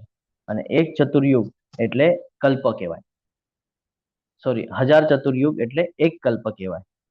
બરાબર છે. જે બ્રહ્માજીની રાત એટલે 1000 ચતુર્યુગ અને બ્રહ્માજીનો દિવસ એટલે 1000 ચતુર્યુગ. એટલે બ્રહ્માજીના એક દિવસની અંદર હવે મનુષ્યના જીવન ઉપરથી આપણે જોઈશું. આ પેલા ઓલા છે મનુષ્ય જીવનના. બરાબર. હવે એના ઉપરથી હું તમને સમજાવું છું કે એક્ઝેક્ટલી શું છે. તો 14 બ્રહ્માજીની એક રાત એટલે 1000 ચતુર્યુગ અને એક દિવસ એટલે 1000 ચતુર્યુગ. તો બ્રહ્માજીના એક દિવસની અંદર 14 મન્વંતર પસાર થાય. કેટલા મન્વંતર પસાર થાય? 14 મન્વંતર પસાર થાય છે. અત્યારે આપણે બ્રહ્માજીનું જીવન જો 100 વર્ષનું માનીએ, એક એક્ઝામ્પલ, મારું ગણિત થોડું કાચું છે પણ હું તમારી સાથે શેર કરું છું, થોડું ઉપર નીચે થાય તો સંભાળી લેજો. બ્રહ્માજીનું જે આયુષ્ય છે એ 100 વર્ષનું માનવામાં આવે છે. જેનાથી આ કેલ્ક્યુલેશન કરીએ તો ખબર પડે કે બ્રહ્માજીના 50 વર્ષ પૂરા થઈ ગયા છે અને અત્યારે 51મું વર્ષ ચાલુ છે બ્રહ્માજી. એટલે બ્રહ્માજીનું અડધું જીવન પૂરું થઈ ગયું છે. 51મું વર્ષ ચાલુ છે અને 51ના વર્ષમાં પહેલો દિવસ ચાલી રહ્યો છે એમનો, જેને શ્વેત વરાહ કલ્પ તરીકે ઓળખવામાં આવે છે. અને અત્યાર સુધીમાં 6 મન્વંતર પૂરા થઈ ગયા છે અને અત્યારે 7મું મન્વંતર ચાલી રહ્યું છે. હવે તમે કહેશો પ્રભુજી આ તમે શેના બેસ પર કહી રહ્યા છો? એ પણ હું તમારી સાથે શેર કરીશ. આ વૈવસ્વત મન્વંતર એની અંદર આપણે 27 ચતુર્યુગ પૂરા કરી ચુક્યા છે. એટલે અહીંયા કીધું છે 4 યુગના 27 ચક્ર પૂરા થયા. અને 28મો ચતુર્યુગનો કલયુગ ચાલી રહ્યો છે. એટલે આ કલયુગ પૂરું થશે ને એટલે આખું એક સાયકલ પાછું પૂરું થશે અને 28 ચક્ર પૂરા થશે આ 4 યુગના. તો અત્યાર સુધી જો આપણે જોઈએ તો ભગવાન શ્રી કૃષ્ણ આપણને આ બધું જે સમજાવી રહ્યા છે, શું કામ સમજાવે છે? જેનાથી આપણે સમજી શકીએ કે ભગવદ્ ગીતા કેટલી જૂની છે. સમજાય છે? કલયુગની શરૂઆત ક્યારથી થઈ? ઈસવીસન પૂર્વે, બરાબર ને? 3102 કંઈક કહેવામાં આવે છે, આઈ થિંક. અને ત્યારથી અત્યાર સુધીનો જો આપણે કેલ્ક્યુલેશન લઈએ, ત્યારથી અત્યાર સુધીનું, તો 3102 પ્લસ 2026 અત્યારે ચાલી રહ્યું છે. મારા ગણિતમાં થોડું 19-20 હોય તો થોડું સમજી લેજો. તો અત્યારે અહીંયા કલયુગમાં સમય બતાડે છે 5117 વર્ષ, પણ 5127 વર્ષ પૂર્ણ થયા છે અત્યારે કલયુગને. પ્રથમ ઓલું ચાલી રહ્યું છે, પ્રથમ ચરણ ચાલી રહ્યું છે. આપણને બધાને ખબર છે પહેલા 10,000 વર્ષ એટલે પ્રથમ ચરણમાં ગણાય છે. એટલે હજી કલયુગ ટોટલ છે 4,32,000 નો. એમાંથી અત્યારે 5127 વર્ષ પૂર્ણ થઈ ગયા છે. તો હવે 4,26,873 વર્ષ બાકી છે કલયુગનો. તમે કહેશો પ્રભુજી આ ખાલી તમે બોલો છો એટલે તમને સમજાય છે, અમારું તો બધું માથા પરથી જાય છે. તો આ બધું ક્યાંથી આવ્યું ને, હવે એ પણ સમજવું જરૂરી છે આપણને. ક્લાસના અંતે હું તમારી સાથે એ પણ શેર કરીશ કે આ બધું ક્યાંથી આવ્યું ને કેવી રીતે આવ્યું. ચિંતા કરતા નહીં, કોઈ ડાઉટ રાખતા નહીં મને. તો બ્રહ્માજીનો 1 દિવસ, બ્રહ્માજીનો 1 કલાક, બ્રહ્માજીની 1 મિનિટ અને બ્રહ્માજીની 1 સેકન્ડ ઉપરથી આપણને ખબર પડે કે ગીતા પૃથ્વી પર આવી તો એ થયું ત્રેતા યુગ તરીકે ઓળખાતા સહસ્ત્ર શતાબ્દીની શરૂઆતમાં પરમાત્મા સાથેનું સંબંધનું આ વિજ્ઞાન વિવસ્વાન દ્વારા મનુને આપવામાં આવ્યું હતું. અને મનુ માનવ જાતના પિતા હોવાને કારણે આ પૃથ્વી ગ્રહના રાજા છે, એટલે એને મનુ કહેવાય છે. અને રઘુવંશના પૂર્વજ તેમના પુત્ર મહારાજ ઈક્ષ્વાકુને આપ્યું, જેમાં ભગવાન રામચંદ્ર દેખાયા હતા. તેથી મહારાજ ઈક્ષ્વાકુના સમયથી માનવ સમાજમાં ભગવદ્ ગીતા અસ્તિત્વમાં છે. ભગવાને શું કીધેલું? લુપ્ત થાય છે. ભગવાને કીધેલું નષ્ટ થાય છે? નહીં. ભગવાને કીધેલું અવિનાશી છે. કીધેલું ને ભગવાને અવિનાશી છે. લુપ્ત થયું હતું, નષ્ટ નહોતું થઈ ગયું. તો હવે ફરીથી આ ક્યાંથી કન્ટિન્યુ થયું? તો કે અહીંયા આપણને આપ્યું છે ત્રેતા યુગ તરીકે ઓળખાતા સહસ્ત્ર શતાબ્દીના શરૂઆતથી. તો ત્રેતા અને દ્વાપરનું કેલ્ક્યુલેશન કર્યા પછી આપણને ખબર પડે છે કલયુગનો કેટલો સમય વીતી ગયો છે. એના પરથી આપણે અંદાજ લગાડ્યો કે ગીતા પૃથ્વી પર આવીને લગભગ 20 લાખ વર્ષ થઈ ગયા છે. કેટલા વર્ષ થઈ ગયા છે? 20 લાખ વર્ષ થઈ ગયા છે. તો ભગવાન કહી રહ્યા છે, શ્રી ભગવાન બોલ્યા, તારા અને મારા અનેક જન્મો થઈ ચુક્યા છે. હું તે બધાને યાદ કરી શકું છું, યાદ રાખી શકું છું, પરંતુ હે પરંતપ તું તેને યાદ રાખી શકતો નથી. બીજા અધ્યાયનો શ્લોક યાદ આવે છે કે એવું નથી કે તું ન રહ્યો હોય કે હું ન રહ્યો હોય કે આ બધા રાજા ન રહ્યા. એનો અર્થ ભગવાન ક્યારે કહે છે? જયારે ભગવાનને ઓલરેડી ખબર છે કે આનાથી પહેલા પણ તું હતો, હમણાં પણ છે ને ભવિષ્યમાં પણ તું હોય. એટલે ભગવાન એને ક્લિયર કરે છે. બીજા અધ્યાયના એ શ્લોકનો જવાબ ફરીથી અહીંયા આપણને આપે છે કે એવું નથી કે ભાઈ આ અત્યારે જ છે, તારા ઘણા બધા જન્મ થઈ ગયા છે, તને યાદ નથી, બાકી હું બધું યાદ રાખી શકું છું, ચિંતા કરવાની કોઈ આવશ્યકતા નથી. આનો અર્થ શું થયો? કે ભગવાન કૃષ્ણ શાશ્વત છે, અજાત છે. બ્રહ્માજીનું જો તમે બ્રહ્મ સંહિતા સાંભળ્યું હોય તો એમાં આવે છે શરૂઆત જ ઈશ્વર પરમ કૃષ્ણ સચ્ચિદાનંદ વિગ્રહ અનાદિર આદિર ગોવિંદમ સર્વ કારણ બધા કારણના કારણ છે. હા, અને આદિ પુરુષ છે, આદિ પુરુષ સૌથી શરૂઆત જ્યાંથી થઈ. તો અહીંયા એ જ કે છે કે કૃષ્ણ કોણ છે? શાશ્વત છે. ઘણા બધા લોકો કહે છે ને કે ભાઈ દ્વાપરમાં આવ્યા, જન્મ લઈને દ્વાપરમાં આવ્યા. આ ભગવાનની લીલાઓ છે. અને આ બધી લીલાઓ સમજવી હોય ને તો કૃષ્ણ પૂર્ણ પુરુષોત્તમ કરીને એક બુક છે, એ બુક લાવવી જોઈએ, અથવા તો ગ્રંથરાજ શ્રીમદ ભાગવતમ વસાવવું જોઈએ. એની અંદર તમને ડીપલી નોલેજ મળી જશે. તો ભગવાન કહે છે કે ભાઈ હું શું કામ આવું છું સમયે સમયે? તો ભગવાન એનો જવાબ આપે છે કૃષ્ણનું આગમન કેવી રીતે થાય છે. જો અહીંયા આપણને રાઈટ સાઈડના એમાં દેખાય છે, જન્માષ્ટમીના પહેલાનો સીન છે આ, કે ભગવાન પેલા ચતુર્ભુજ સ્વરૂપે દર્શન આપે છે, પછી કહે છે કે હું આ સ્વરૂપે, તો કે ના, મને તો તમે બાળ સ્વરૂપે જોયો. પછી બાળક તરીકે આવે છે, પેલા દર્શન આપે છે. તમે વાંચજો, કોઈ ખબર પડી જશે. તો ભગવાન કહે છે જો કે હું અજન્મા છું, ભગવાનને જન્મની કોઈ જરૂરત છે નહીં, ભગવાન દિવ્ય છે. મારો દિવ્ય દેહ, ભગવાનનો દેહ કેવો છે? દિવ્ય છે. આપણા જેવું પંચતત્વનું શરીર નથી ભગવાનનું, જે નષ્ટ પામે. ભગવાનનો દેહ દિવ્ય છે, જે કોઈ દિવસે નાશ પામતો નથી. અને ભગવાન કે છે તથા હું સર્વ જીવોનો સ્વામી છું, કારણ કે ભગવાન સર્વ કારણોના કારણ છે. એટલે હું સ્વામી છું, તેમ છતાં હું દરેક યુગમાં મારા દિવ્ય રૂપ, મૂળ રૂપમાં પ્રગટ થાઉં છું. શું કામ આવવું પડતું હશે ભગવાનને? તો લીલા કરવા માટે. ભક્તો માટે ભક્તોને આનંદ કરાવવા આવે છે. યસ. હવે અહીંયા આપણને ભગવાન સમજાવશે કે શા માટે આવે છે ને. ભગવાન કહે છે હું ક્યારે અવતાર લઉં છું, ક્યારે ક્યારે આવું છું, કલયુગમાં પણ આવવાના છે, કેટલી વાર આવી ગયા છે, કેટલી વાર આવવાના, બધું શાસ્ત્રમાં વર્ણન છે. બરોબર છે, કયા કયા માધ્યમથી આવશે બધું વર્ણન છે. તો શું કામ આવે છે? તો આ શ્લોક તમે બધાએ સાંભળ્યો હશે બહુ. અ રવિવારના જ્યારે મહાભારત લાગતું તો એમાં આ શ્લોક મૂકવામાં આવેલો હતો કે યદા યદા હિ ધર્મસ્ય ગ્લાનિર્ભવતિ ભારત અભ્યુત્થાનમ અધર્મસ્ય તદાત્માનમ સૃજામ્યહમ પરિત્રાણાય સાધુન વિનાશાય ચ દુષ્કૃતમ ધર્મ સંસ્થાપનાથાય સંભવામી યુગે યુગે. ભગવાન કહે છે હે ભરતવંશી, જ્યાં અને જ્યારે ધર્મનું પતન થાય છે અને અધર્મનું ભરે વર્ચસ્વ જામે છે તે સમયે હું સ્વતઃ અવતરું છું, પ્રગટ થાવ છું કીધું છે. જન્મ લઉં છું નથી કીધું ભગવાને, કીધું પ્રગટ થાવ છું. રાઈટ સાઈડમાં એક કથા છે કંસની. હા, આકાશવાણી થઈ ગઈ હતી કે ભાઈ 7મો પુત્ર તારો વધ કરી નાખશે. તરત જ પોતાની લાડકી બેન ઉપર એને મારવા પર આવી ગયા હતા કે ભાઈ હવે જન્મ દેવાની પહેલા જ હું આને જ મારી નાખું. લાડકી બેન છે તો એના પર આવી ગયા કે ભાઈ મારી નાખ. આ રિલેશન આ ત્યારથી સમજાવે છે આપણને. મહાપ્રભુજી 8મા અવતારમાં હા, 8મા પુત્ર 8મો પુત્ર મારી નાખશે. તો આ તો ત્યારથી ચાલે છે. વિચાર કરજો, સગી બેન છે એની, કંસની સગી બેન છે તો બી એને મારવા પર આવી ગયા. આ ત્યારથી ખબર છે કે ભાઈ કેવું માઇન્ડસેટ હોય છે લોકોનું. અને આપણે કહે છે મારું મારું મારું મારું. હા, સમજવા જેવી બાબત છે. ભગવાનના 10 અવતારો આપણને બધાને ખબર છે ને. તો અહીંયા આપેલા છે 10 અવતાર, 10 અવતાર અહીંયા આપેલા છે.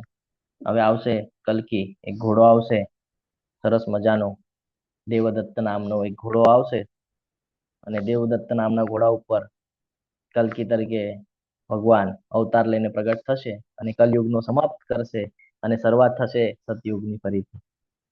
એટલે આ સમજવું જરૂરી છે. સમય આવે છે. કૃષ્ણ કળયુગમાં અવતરે છે. યસ, અવશ્ય. કેવી રીતે?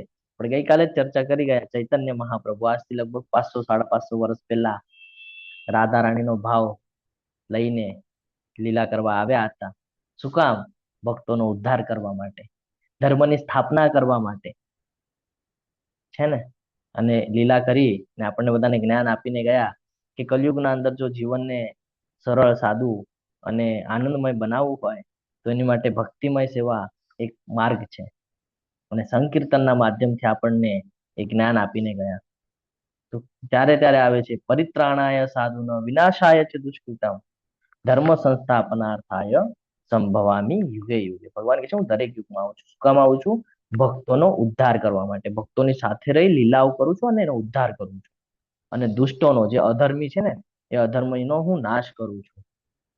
અને ફરીથી શું કરે છે? અધર્મનો નાશ કરીને પાછી ધર્મની સ્થાપના કરે છે. ધર્મના સિદ્ધાંતને ફરી સમજાવે છે અને દરેક યુગમાં આવું ચાલ્યા કરે છે. સતયુગથી લઈને કલયુગ સુધી આ સતત ચક્ર ચાલ્યા કરે છે. ભગવાન કહે છે આ તને ખબર નથી પણ હું તને જ્ઞાન આપી રહ્યો છું. ભગવાન કહે છે ધર્મનો અર્થ એવું નથી કે કોઈ પંથ કે સંપ્રદાયની વાત થતી હોય. ધર્મ એટલે કે આપણું કર્તવ્ય શું છે એ સમજવું. જીવ એટલે કે આપણે અને ભગવાન એની વચ્ચે જે સંબંધ છે ને, આ સંબંધને જાણવું અને સંબંધને જીવવું એને કહેવાય છે ધર્મ. જ્યારે આ ભક્તિમાર લોકો ભૂલી જાય છે ને, તો ભગવાન કોઈક ને કોઈક માધ્યમથી સમજાવવા માટે આવી જાય છે કે તમે તમારું પતન ન થવા દો, તમે પતનથી પોતાને બચાવી લો. એટલે કે છે કે સૃજામ્યહમ. સૃજામ્યહમ એટલે પોતે આવે છે, એનો અર્થ એ છે. આ સમજવું ખૂબ જરૂરી છે. તો ઘણા બધા લોકોને એવો ડાઉટ હોય કે ભગવાન જન્મ લે છે. ભગવાન જન્મ લેતા નથી, ભગવાન થાય છે. તમે જોશો નરસિંહ અવતાર પ્રગટ થયા હતા ને, કે જન્મ લઈને આવ્યા હતા? કોઈ જગ્યાએ એવું વાંચવા મળે છે કે ભાઈ બાળક હતા અને પછી મોટા થયા અને પછી એવું ક્યાંક સાંભળ્યું છે નરસિંહ અવતાર વિશે? હરે કૃષ્ણ. ના પ્રભુજી. નહીં ને? ના પ્રભુજી. સીધું ખબર પડી ને, થાંભલામાંથી સીધા પ્રગટ થયા. તો આ હંમેશા ધ્યાનમાં રાખવાનું છે કે જે લોકો એવી રીતે સ્ટેટમેન્ટ આપે છે કે દ્વાપરમાં કૃષ્ણ આવ્યા અને પછી કૃષ્ણના પગમાં તીર વાગ્યું ને કૃષ્ણનું મૃત્યુ થયું, તો ભગવાનનું ના જન્મ થાય છે ના મૃત્યુ થાય છે. ભગવાન અલગ અલગ લીલા કરવા માટે પ્રગટ થાય છે. એટલા માટે એને ભગવાન કહેવામાં આવે છે કે જેનું મૃત્યુ નથી. અને એ કોણ સમજી શકે છે? તો આગળ ભગવાન કહેશે તો કોણ સમજી શકે છે એના ફાયદા શું છે? તો કે જન્મ કર્મ ચ મે દિવ્યમ એવમ યો વેતિ તત્વતઃ. જે જાણી લે છે, જે સમજી જાય છે, એ શું થઈ જાય છે? ત્યક્ત્યા દેહમ પુનર્જન્મ નૈતિ મામેતિ સો અર્જુન. ભગવાન કહે છે કે હે અર્જુન, જે મનુષ્ય મારા આ પ્રાગટ્ય તથા કર્મોની દિવ્ય પ્રકૃતિને જાણી લે છે, જેને ખબર છે કે ભગવાન કોણ છે અને શું કામ આવે છે, ધર્મની સ્થાપના કરવા, અધર્મનો નાશ કરવા, ભક્તોનો ઉદ્ધાર કરવા, જેને આ સમજાય જાય છે એ તરત ભગવાનના શરણમાં આવી જાય છે. અને એને શું લાભ થાય છે? તો કે ભગવાન કહે છે મારી આ કર્મની દિવ્ય પ્રકૃતિને જે જાણે છે તે શરીરને તજ્યા પછી પણ, એટલે જયારે આ શરીરને છોડી દે છે, એનું મૃત્યુ થઈ જાય છે, એના પછી આ ભૌતિક જગતમાં ફરીથી જન્મ લેતો નથી. તો શું થાય છે આત્માનું? આત્મા તો મિક્સઅપ થવાની નથી. તો શું થાય છે આત્માનું? તો કે મારા સનાતન ધામને પ્રાપ્ત થાય છે. સીધા ગોલોક વૃંદાવન જવાનો અવસર ભગવાન ડાયરેક્ટલી બતાડી રહ્યા છે આપણને કે કૃષ્ણને જાણવાના શું ફાયદા છે? તો કે જન્મ કર્મ ચ મે દિવ્યમ, જે ભગવાનના જન્મ અને કર્મ વિશેની જે દિવ્યતા છે એને જાણી લે છે, એ તત્વને જાણી લે છે, એ લોકો શરીર ત્યજ્યા પછી પણ ત્યક્ત્યા દેહમ પુનર્જન્મ, શરીર ત્યજ્યા પછી પણ પાછા જન્મ લેતા નથી. તો શું થાય છે? નૈતિ મામેતિ સો અર્જુન, મારા સનાતન ધામને પ્રાપ્ત કરે છે, ભગવાન કહે છે. એટલે ભગવાનને જાણવું તો ભક્તિ દ્વારા ભગવાનને જાણી શકાય છે, દિવ્યતા સાંભળીને ભગવાનને જાણી શકાય છે. બાકી તમે તર્ક વિતર્ક કરીને ભગવાનને જાણવાનો પ્રયાસ કરશો તો કોઈ દિવસે ભગવાન જાણી શકાતા નથી. ભગવદ્ ગીતાના 18.55 ભગવાન એ જ કહે છે, ભક્ત્યા મામ અભિજાનાતિ વાળો જે શ્લોક છે એની અંદર ભગવાન એ જ કહે છે મને તત્વ માત્રથી, ભક્તિ માત્રથી જાણી શકાય છે. અનન્ય ભક્તિ દ્વારા જ તમે મને જાણી શકશો, એ વગર તમે મને જાણી શકવાના નથી. તમને બધાને વિનંતી છે, ચેટ બોક્સની અંદર એટેન્ડન્સ લિંક આવી ગઈ છે તો ભરી દેજો. આપણે અને ભગવાન વચ્ચેનો તફાવત જાણવો પણ જરૂરી છે. ઘણા બધા થાય તો પછી આપણું શરીર તો પંચતત્વનું છે, ભગવાનનું તો શાશ્વત છે, તો શું ફરક છે? તો જોઈએ આપણે. કૃષ્ણનું સ્વરૂપ આધ્યાત્મિક છે, જ્યારે આપણું સ્વરૂપ છે એ કામચલાઉ છે. જો અહીંયા દેખાય છે ગ્રોસ બોડી પંચતત્વની બનેલી, બરાબર છે. પછી મન, બુદ્ધિ અને અહંકાર અને સચ્ચિત અને આનંદ, આ 3 સ્ટ્રક્ચરથી બનીને આપણું આ શરીર તૈયાર છે, જે અહીંયા નષ્ટ થઈ જવાનું છે પાછું. ભગવાનને એવું કોઈ નથી. ભગવાનને પંચતત્વનું શરીર છે જ નહીં. આપણે માયા દ્વારા નિયંત્રિત છે અને ભગવાન માયાના નિયંત્રક છે. એટલે ભગવાને માયાદેવીનું નિર્માણ કરેલું છે. ભગવાનના સાનિધ્યમાં માયાદેવી કાર્ય કરી રહી છે અને આપણે બધા એ માયાદેવીના નીચે કામ કરી રહ્યા છે. સમજાય છે? આ ફરક છે બહુ મોટો, કે કૃષ્ણ અને આપણા વચ્ચેનો સૌથી મોટો તફાવત સમજવું કે આપણું સ્વરૂપ કામ ચલાવ છે, જ્યારે ભગવાનનું કાયમી છે. ભગવાન આંખથી પણ જમી લે છે. એટલે ભગવાન કહે છે ને પત્રમ પુષ્પમ ફલમ તોયમ યો મે ભક્તા પ્રયચ્છતિ. ભલે હું તમને બધું આપું છું, પણ જો તમે પ્રેમપૂર્વક મને કાંઈ અર્પણ કરશો તો હું એનો સ્વીકાર કરીશ, ભગવાન કહે છે આપણને. એટલે ભગવાનનું શરીર આધ્યાત્મિક છે. આપણને ખાવું હોય તો મોઢું, દાંત બધાની ઉપયોગીતા લાગે આપણને. ભગવાન ખાલી દ્રષ્ટિપાત કરે તો બધું ખવાય છે. સમજાય છે? ભગવાન ખાલી માઇન્ડમાં વિચાર કરે તો બ્રહ્માંડનું નિર્માણ થાય, વિચાર કરે તો બ્રહ્માંડ નષ્ટ થઈ જાય. એટલે ભગવાને ગઈકાલે આપણને કીધેલું છે. તમે કહેશો પ્રભુ આ કેને, ગઈકાલે જ ભગવાને કીધું હું તો 3 લોકનો સ્વામી છું, પણ તો પણ હું અહીંયા ઉભો રહીને બતાડું છું કે નિષ્કામ ભાવે કર્મ કરી શકાય છે. એટલે ભગવાનના શરીર અને આત્મામાં કોઈ તફાવત નથી. જ્યારે આપણું શરીર અને આત્મા બંને અલગ છે. બીજા અધ્યાયમાં જોઈ ગયા આપણે નૈનમ ચિંતન્તિ શસ્ત્રાણી વાળા શ્લોકમાં કે ભાઈ શરીરનો નાશ થઈ જશે પણ આત્માનો નાશ થવાનો નથી. કૃષ્ણ એ માયાના નિયંત્રક છે. માયાદેવીને હેન્ડલ કરે છે ભગવાન કૃષ્ણ, જ્યારે આપણે માયા દ્વારા નિયંત્રિત છે. તો કૃષ્ણને જાણવાથી શું ફાયદો થાય છે? તો કે છે આ શક્તિ, ઘણી બધી આશક્તિઓ છે આપણને. આ શક્તિ ભય તથા ક્રોધથી મુક્ત થઈને મારામાં સંપૂર્ણ રીતે લીન થઈને મારું શરણ લઈને, ભગવાન કહે છે મારામાં લીન થા, મારું શરણ લે. અને અનેક મનુષ્યોએ ભૂતકાળમાં મારા વિશેના જ્ઞાનથી પવિત્ર થયા છે. ઘણા બધા ઋષિઓ જો તમે જોવો તો ખબર પડે. નારદજીની કથા જો કોઈએ સાંભળી હોય તો ખબર પડે નારદજી એ કોણ હતા? દાસી પુત્ર હતા. અને એના ઘરે જે આ બ્રાહ્મણો, જે ઋષિઓ જે ભોજન કરવા આવતા, તો એમની સેવા કરીને એ શુદ્ધ વૈષ્ણવ થયા અને ભગવાનના અતિ પ્રિય ભક્ત છે. તમે જોશો નારદજીને ક્યાંય પણ જાય તો એના મુખમાં એક જ હોય, નારાયણ નારાયણ. શું કામ કે છે નારાયણ? ભક્ત છે. આ સમજવું જરૂરી છે. ઘણી બધી કથા છે, તમે ઘણી બધી કથાઓ દ્વારા સમજી શકો છો કે જ્યાં જ્યાં, અને નારદજીનું મેં ઉદાહરણ એટલા માટે આપ્યું કે જેટલી પણ કથાઓ તમે મોસ્ટલી સાંભળશો ને આ ભગવદ્ ગીતાના ક્લાસમાં, બધા નારાયણના રિલેટેડ જ છે. નારદજી જ બધાને મળે છે અને આ જ્ઞાન આપે છે. તમે પ્રહલાદ મહારાજ લઈ લો, તમે ધ્રુવ મહારાજ લઈ લો, તમે મૃગાળીની ઘટના લઈ લો, તો આ બધામાં નારદજી જ મળ્યા હતા. અને ખાલી એમણે કીધેલું હતું કે ભગવાનની ભક્તિમાં લાગ, આખું જીવન પરિવર્તન થઈ ગયું છે લોકોનું. એટલે મેં નારદજીનું ઉદાહરણ દીધું કે અનેક મનુષ્યો ભૂતકાળમાં મારા વિશેના જ્ઞાનથી પવિત્ર થયા છે અને એ રીતે તેઓ બધા મારા દિવ્ય પ્રેમને પ્રાપ્ત કર્યું છે. તો ભગવાન કેવી રીતે વળતર આપે છે? આપણે પણ ઈચ્છાઓ રાખીએ ને, હું તારી માટે આ કરતો, તારે મારી માટે આ કરવાનું, આપણે એવું કરીએ છીએ ને, તો ભગવાન એનો જવાબ આપે છે કે આ તમારા મનુષ્યમાં થાય છે, તારીને મારી, તારીને મારી. ભગવાન કહે છે હું તો તમને તમારા જ બેસ પર છોડી દીધું છે કે તમારી જે ઈચ્છા ને એ પ્રમાણે. અહીંયા આપણે આપણી ઈચ્છા પ્રમાણે બીજા પાસે અપેક્ષા રાખી કે હું તારું કરીશ તો તારે મારું કરવાનું, બરાબર?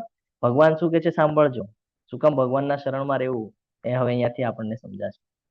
યે યથા મા પ્રપદ્યન્તે તાંત થૈવ ભજામ્યહમ મમ વર્તાન વર્તન્તે મનુષ્યા પાર્થ સર્વશઃ. ભગવાન કહે છે કે જેવો જેવી રીતે મને શરણાગત થાય છે તે પ્રમાણે જ હું તેમને ફળ આપું છું.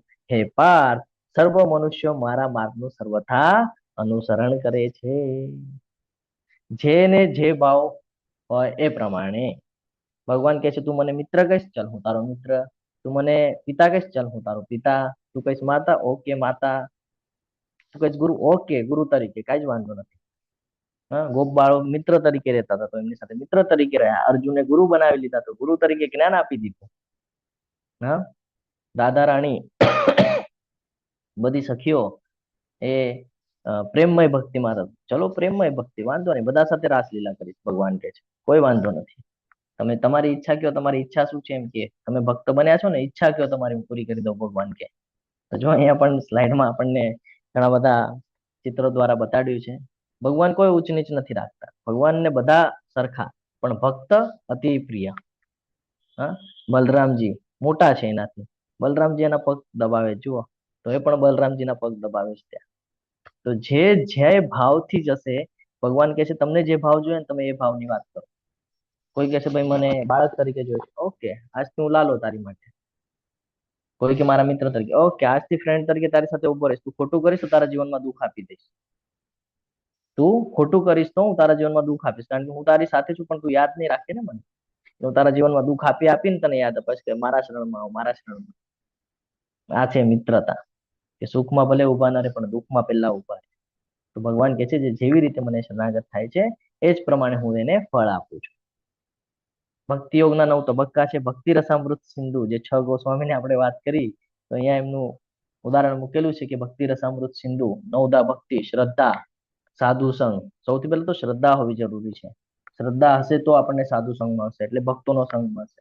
પછી ભક્તિમય સેવાનું પ્રદર્શન, એટલે ભક્તિમય ક્રિયા, ભજન ક્રિયા, સંકીર્તન ને એમાં જોડાવાનો અવસર પ્રાપ્ત થશે. પછી ધીરે ધીરે શું થશે, અનર્થ વૃત્તિ, ખરાબ બાબતો આપણા માઇન્ડમાંથી નીકળતી જશે. જ્યારે આપણે એ લોકોની સાથે કીર્તન ને બધું કરશું ને, તો અનિચ્છનીય જોડાણ ઘટાડવા, એટલે કે જે આપણા માટે કામના નથી, જે લાભના નથી, એ એવી જોડાણો ઘણી બધી આપણે રાખી છે. જેમ કે ચા, કોફી, ડુંગળી, લસણ, આલ્કોહોલ, સિગરેટ, આ તે ઘણું બધું છે. તો એ ધીરે ધીરે બધું છૂટે છે. પછી સ્થિરતા આવે છે, એટલે નિષ્ઠા, કે મારે શું કરવા યોગ્ય છે અને શું કરવા યોગ્ય નથી, મારી માટે શું સારું છે અને શું નથી, એ નિષ્ઠા, સ્થિરતા. પછી સ્વાદ, એટલે કે રુચિ જાગે છે ભગવાનમાં. પછી ભગવાન સાથે જોડાણ, આ શક્તિ વધે છે કે ભાઈ હવે તો મને કૃષ્ણના સાનિધ્યમાં જ રહેવું છે, હવે મને બીજું કોઈ નથી ગમતું, મને ખાલી કૃષ્ણ ગમે છે. હા, પછી પ્રેમનો ભાવ આવે, અને પછી કૃષ્ણ માટે શુદ્ધ પ્રેમ. તો આ 9 તબક્કા છે ભક્તિ રસામૃત સિંધુમાં છે. જ્યારે તમે લેવલ 3 માં જશો ત્યારે તમને આના ઉપર વિસ્તૃતલી જ્ઞાન પ્રાપ્ત થશે. અહીંયા ઉદાહરણ આપ્યા છે કે કોણે કોણે એવી રીતે કરેલું છે ને આપણે એને કેવી રીતે ઉદાહરણ તરીકે લઈએ. તો શરૂઆત થાય છે શ્રવણમથી. તમે સાંભળશો તો તમે નામ લઈ શકશો ભગવાન, કે શું કામ નામ લેવાનું છે ખબર જ નથી, તો એની માટે પેલા શ્રવણમ, સારા લિસનર બનો. કોણ હતું અહીંયા? પરીક્ષિત મહારાજ અને સુખદેવ ગોસ્વામી છે. હા, ખબર પડેલી, ગ્રંથરાજ શ્રીમદ ભાગવતમ ખોલો તો એની અંદર આવે છે. ખબર પડી કે ભાઈ 7 દિવસમાં સર્પદંશ થયો છે અને એના 7 દિવસમાં મૃત્યુ થઈ જશે. તો શું કર્યું એમણે? આપણે હોઈએ તો શું કરીએ? લાવ ખાઈ પી લો, એન્જોય કરી લો, ફરી લો, બધું કરી લો, મોજ શોખ કરી લો. નહીં, એમણે કીધું કે ભાઈ હવે પાછી ભૂલ નથી કરવી, એકવાર થઈ ગઈ આ સૃષ્ટિમાં આવીને ભૂલ, હવે પાછી નથી કરવી. તરત જ હોયા જાય છે જ્ઞાન લેવા માટે, ને શ્રવણમ કરે છે. તો શ્રવણમ કરવું જોઈએ રોજ. કીર્તનમ, મીરાબાઈ હંમેશા ભગવાનનું કીર્તન કરતા હતા. પછી સ્મરણમ, જો નામાચાર્ય નામ જપ કરે છે, આપણે કોઈક વાર એમની પણ કથા સાંભળશું, નામાચાર્ય નામ કેવી રીતે પડ્યું. હરિદાસ ઠાકુર છે, એમને નામાચાર્ય નામ પડેલું છે. 3 લાખ કરતા વધુ જપ કરતા દિવસ ના. કેવી રીતે પડ્યું એમની પણ ઘણી બધી કથાઓ છે, આપણે સમય જતા આગળ લઈશું. પાદ સેવનમ, લક્ષ્મીજી હંમેશા એમના ચરણ કમળમાં એમના ચરણ દબાવતી હોય છે. અર્ચનમ, પછી વંદનમ એટલે કે ધ્રુવ મહારાજ. દાસ્યમ તો કે હનુમાનજી દાસ ભાવમાં. સાંખ્યમ અર્જુન અને કૃષ્ણ મિત્ર ભાવમાં. અને આત્મનિવેદનમ તો આ 9 પ્રકારની ભક્તિ છે. આ ક્યાંથી હું તમને કહું છું તો ગ્રંથરાજ શ્રીમદ ભાગવતમ, જો અહીંયા લખ્યું પણ છે ગ્રંથરાજ શ્રીમદ ભાગવતમ 7.5.23-24. 7મો સ્કંદ 5મો અધ્યાય 23 અને 24 નંબરના શ્લોકમાં એનું વર્ણન કરવામાં આવેલું છે. આ જગતમાં મનુષ્યો સકામ કર્મોમાં સિદ્ધિ ઈચ્છે છે અને તેથી તેઓ દેવોને પૂજે છે. નિસંદેહ આ જગતમાં મનુષ્યોને સકામ કર્મના ફળ જલ્દીથી પ્રાપ્ત થાય છે. ભગવાન કહે છે કે ઘણા બધા લોકો સકામ કર્મોમાં સિદ્ધિ ઈચ્છે છે, કંઈક ને કંઈક પ્રાપ્ત કરવા માટે. કોઈ કે બુદ્ધિ જોઈએ છે તો કે ગણેશજીની ઉપાસના કરી લે, સરસ્વતીજીની ઉપાસના કરી લે. કોઈ કે ભાઈ મને બહુ પ્રભાવશાળી થવું છે, તેજ વાળું થવું છે, સૂર્યની ઉપાસના કરી લે. કોઈ કે ભાઈ મારા માઇન્ડ ઉપર કંટ્રોલ તો કે ચંદ્રની ઉપાસના કરી લે, શિવજીની ઉપાસના કરી લે. શું કામ કે છે? કારણ કે આપણે બધા સિદ્ધિ ઈચ્છે છે, કંઈક ને કંઈક પ્રાપ્ત કરવા માટે આપણે ઈચ્છાઓ ધરાવીએ છીએ, એટલે આપણે બધા દેવી દેવતાઓની ઉપાસના કરીએ છીએ. નિસંદેહ આ જગતમાં મનુષ્યને સકામ કર્મના ફળ જલ્દીથી પ્રાપ્ત થાય છે. કોના દ્વારા પ્રાપ્ત થાય છે? આપણે આગળ જેમ વધશું ને એમ ખબર પડશે કે કેવી રીતે પ્રાપ્ત થાય છે. સૌથી મહત્વનો શ્લોક અને સમજવા જેવો શ્લોક છે. હું થોડી વધારે સમય લઉં છું, એની માટે ક્ષમા પ્રાર્થી છું, પણ આ બધું સમજવું ખૂબ જરૂરી છે, એટલે આપણે થોડો વધારે સમય લઈએ છીએ. ભગવાને જે વર્ણ વ્યવસ્થા, જાતિ વ્યવસ્થા આપણને સમજાવી છે એ કંઈક અલગ પ્રકારે છે, આપણે એને કંઈક અલગ પ્રકારે જીવનમાં લઈ રહ્યા છીએ. તો ભગવાન કે છે ચાતુર્વર્ણે મયા સૃષ્ટમ ગુણ કર્મ વિભાગ. 4 વર્ણની મારી સૃષ્ટિ નિર્માણ કરેલી છે. ગુણ અને કર્મના બેઝ પર એને વિભાગ કરવામાં આવ્યું છે. શું કે છે? ભૌતિક પ્રકૃતિના 3 ગુણો એટલે માયાદેવી, સત્વગુણ, રજોગુણ, તમોગુણ. જન્મથી જ આપણે આ માયાદેવીના પ્રભાવમાં હોઈએ છીએ. કોઈ સત્વમાં વધારે હોય છે, કોઈ ભક્તિમય વાતાવરણમાં રહે છે, કોઈ રજોગુણ, કોઈ પોતાના એન્જોયમેન્ટ માટે વધારે રહે છે, કોઈ આળસમાં હોય છે એટલે તમોગુણ. બરોબર છે? તો 3 ગુણના બેઝ પર આપણે જીવન જીવીએ છીએ. એની સાથે સંકળાયેલા આપણા કર્મ. હવે જેનામાં કહે ને કે સત્વતા વધારે હશે, હંમેશા ભગવાનના સાનિધ્યમાં રહેશે, કોઈને હેલ્પ કરશે, તો એના કર્મ કેવા છે? સરસ છે. હવે આ કર્મને પણ અલગ અલગ તબક્કામાં મૂકવામાં આવેલું છે. તો એ કર્મ અનુસાર માનવ સમાજના 4 વર્ણોની રચના મેં કરેલી છે. જો કે હું આ વ્યવસ્થાનો ત્રષ્ટા છું, તેમ છતાં અધિકારી હોવાથી હું અકર્તા છું. તો આ સમજવું ખૂબ જરૂરી છે. ભગવાન કોઈ સાથે અહીંયા પક્ષપાત કરવા માંગતા નથી. ભગવાન એવું કહેતા નથી કે તું ઊંચનો, તું નીચે, તું બ્રાહ્મણ છે તો શ્રેષ્ઠ, તું બ્રાહ્મણ નથી તો તું શ્રેષ્ઠ નહીં. ભગવાન એવું અહીંયા કાંઈ સમજાવતા નથી. આ તો કહીએ ને આપણે કે જેમ સમય જતા ભગવદ્ ગીતા લુપ્ત થઈ ગઈ. કેમ? કારણ કે બધા પોતપોતાના ફાયદા માટે બધું જોવે છે. તો એમાં ચેન્જીસ લાવે છે, એટલા માટે તો ગડબડ થઈ ગઈ. તો ભગવાન આ કહે છે કે 4 વર્ણ છે, એને સમજવા જરૂરી છે. 4 વર્ણ છે બ્રાહ્મણ, ક્ષત્રિય, વૈશ્ય અને શૂદ્ર. આ 4 વર્ણ છે. બ્રાહ્મણનું કામ શું છે? બ્રાહ્મણની અંદર કયા કયા ગુણ જોવા મળે આપણને? જન્મથી તે જીવન જીવે એની અંદર એને શાંતિની અનુભૂતિ થાય, આત્મસંયમ, સેલ્ફ કંટ્રોલ હોય, ઇન્દ્રિયો ઉપર નિયંત્રણ હોય, હંમેશા સત્યતા ને ઓલું કરે, ફોલો કરે, સત્ય બોલે, જ્ઞાન બીજાને અર્જિત કરે, તપ કરતા હોય એટલે તપ એટલે કે વાણીનું, શરીરનું, મનનું તપ ભગવાનની સેવામાં લગાડે, અને એને ભગવાનમાં શ્રદ્ધા હોય. જેનામાં આ સ્ટ્રક્ચર છે એ બ્રાહ્મણ ગુણ ધરાવે છે. જેનામાં આ સ્ટ્રક્ચર છે એ બ્રાહ્મણના ગુણ ધરાવે છે. પછી એના કર્મ કેવા હોય? તો એનું કર્મ શું છે? હવે આ તો એનું વર્ણ થઈ ગયું. હવે એનું કર્મ, તો કે એનું કર્મ છે બીજાને ટીચિંગ કરવું, પ્રીચિંગની સેવા આપવી, એટલે કે શિક્ષણ આપવું. યજ્ઞ કરવો, યજ્ઞ પણ અલગ અલગ પદ્ધતિથી થાય, તો યજ્ઞ કરાવો, શાસ્ત્રનો અભ્યાસ કરવો, અને સમાજ અથવા તો જે જીવ છે એને માર્ગદર્શન કરવું, આધ્યાત્મિક એની પ્રગતિ કરાવી. આ બ્રાહ્મણનું કાર્ય. જો હું આ કાર્ય કરતો હોઉં તો હું બ્રાહ્મણ છું. ભલે હું ક્ષત્રિયના ઘરમાં જન્મ લીધો હોય ને, તો ક્ષત્રિયનો પુત્ર ક્ષત્રિય નથી. ક્ષત્રિયનો પુત્ર પણ બ્રાહ્મણ બની શકે છે એના કર્મના બેઝ પર. બરાબર છે? ક્ષત્રિયની વાત કરીએ તો ક્ષત્રિયના અંદર કયા ગુણ હોય? બહાદુરી હોય, નેતૃત્વ કરવાની ક્ષમતા હોય, દાન કરવાની ક્ષમતા હોય, પ્રજાની રક્ષણ કરવા માટે જે અર્જુનજી પાસે છે, કે ધર્મનું રક્ષા કરવી. એનું કામ શું હોય? એનું કર્મ શું છે? તો કે રાજ્યને ચલાવવું, બીજાને ન્યાય અપાવવો, સમાજનું રક્ષણ કરવું. આ એના કર્મ છે. જો એ કરે તો એ યોગ્ય માર્ગ ઉપર છે, અને ન કરે તો અધર્મના માર્ગ ઉપર છે. વૈશ્ય માટે પણ એવી જ રીતે છે. ખેતી કરવી, ગૌરક્ષા કરવી, વેપાર કરવો, સમાજની જે આર્થિક વ્યવસ્થા છે સંભાળવાનું કામ એમની પાસે છે. તો શૂદ્ર છે. શૂદ્ર પાસે શું આપીને રાખેલું છે? તો કે સેવા કરવી, અલગ અલગ કાર્યોમાં બીજાને મદદ કરવી, અલગ અલગ રીતે બીજાને સહકાર્ય કરવું, સમાજની અંદર યોગદાન આપવું, સેવા આપવી. આ બધું એનું કામ છે. તો આ સમજવું જરૂરી છે. તો ભગવાન કહે છે જન્મથી બ્રાહ્મણ હોવું જરૂરી નથી. કર્મથી બ્રાહ્મણ હોવું જરૂરી છે. તમે કર્મ કેવા કરો છો એના પર બધું ડિપેન્ડ છે. ભગવાન કહે છે જન્મ તો કયા પણ ઓલામાં થવા દે, પણ તારા કર્મ ઉપર બધું ડિપેન્ડ કરે છે. કર્મ તને બંધનમાંથી બહાર પણ કાઢી શકે છે અને બંધનમાં તને ફસાવી પણ શકે છે. ભગવાન અહીંયા આપણને એ સમજાવે છે. અને ઘણા બધા ઉદાહરણો આપણે લઈ શકીએ છીએ, પરંતુ સમયની આપણને મર્યાદા છે એટલે આપણે આગળ વધીએ.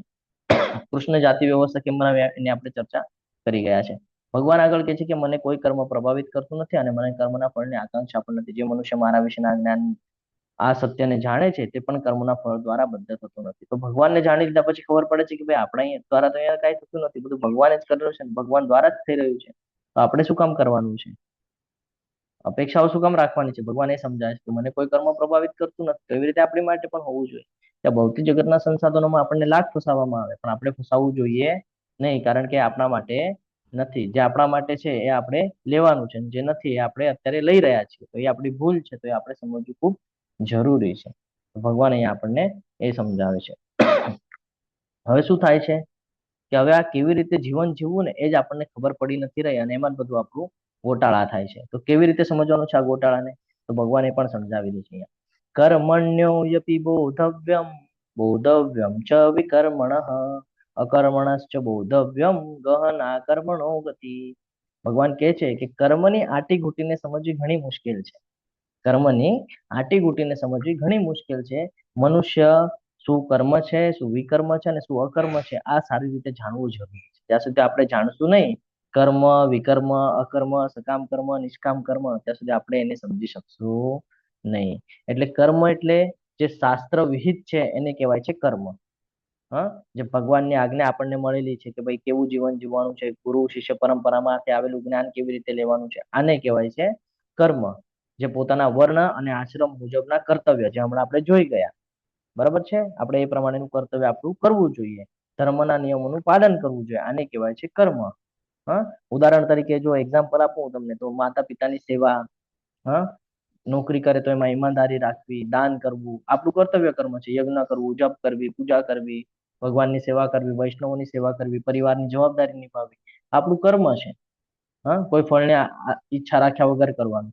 વિકર્મ એટલે પાપ કર્મ, જે નથી કરવાનું, જે આપણે કરીએ છીએ, જે શાસ્ત્રોમાં વિરોધ નોંધાવેલો છે.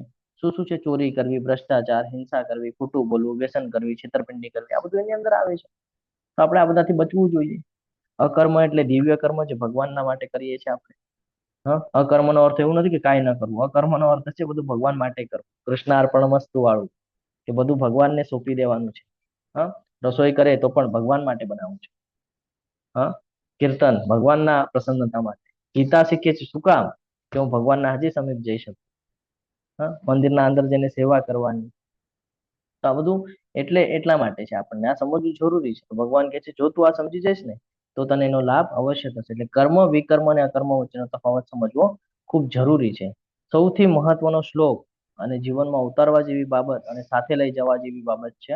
તો આપણે એની ચર્ચા કરીએ કે ભગવાન શું સમજાવે છે, કે આ બધું કેવી રીતે કરી શકે છે. ખૂબ સરસ રીતે આપણને કહે છે કે આધ્યાત્મિક જ્ઞાન તને કેવી રીતે પ્રાપ્ત થઈ શકે, તારા જીવનનું લક્ષ્ય શું છે, તારા જીવનનો ઉદ્દેશ શું છે, એ તારે કેવી રીતે પ્રાપ્ત કરવાનું છે. તો ભગવાન અહીંયા એ સમજાવે છે. સાંદીપની મુનિ બેઠા છે, એની સાથે ત્યાં ભગવાન શ્રી કૃષ્ણ અને સુદામાજી બેસેલા છે.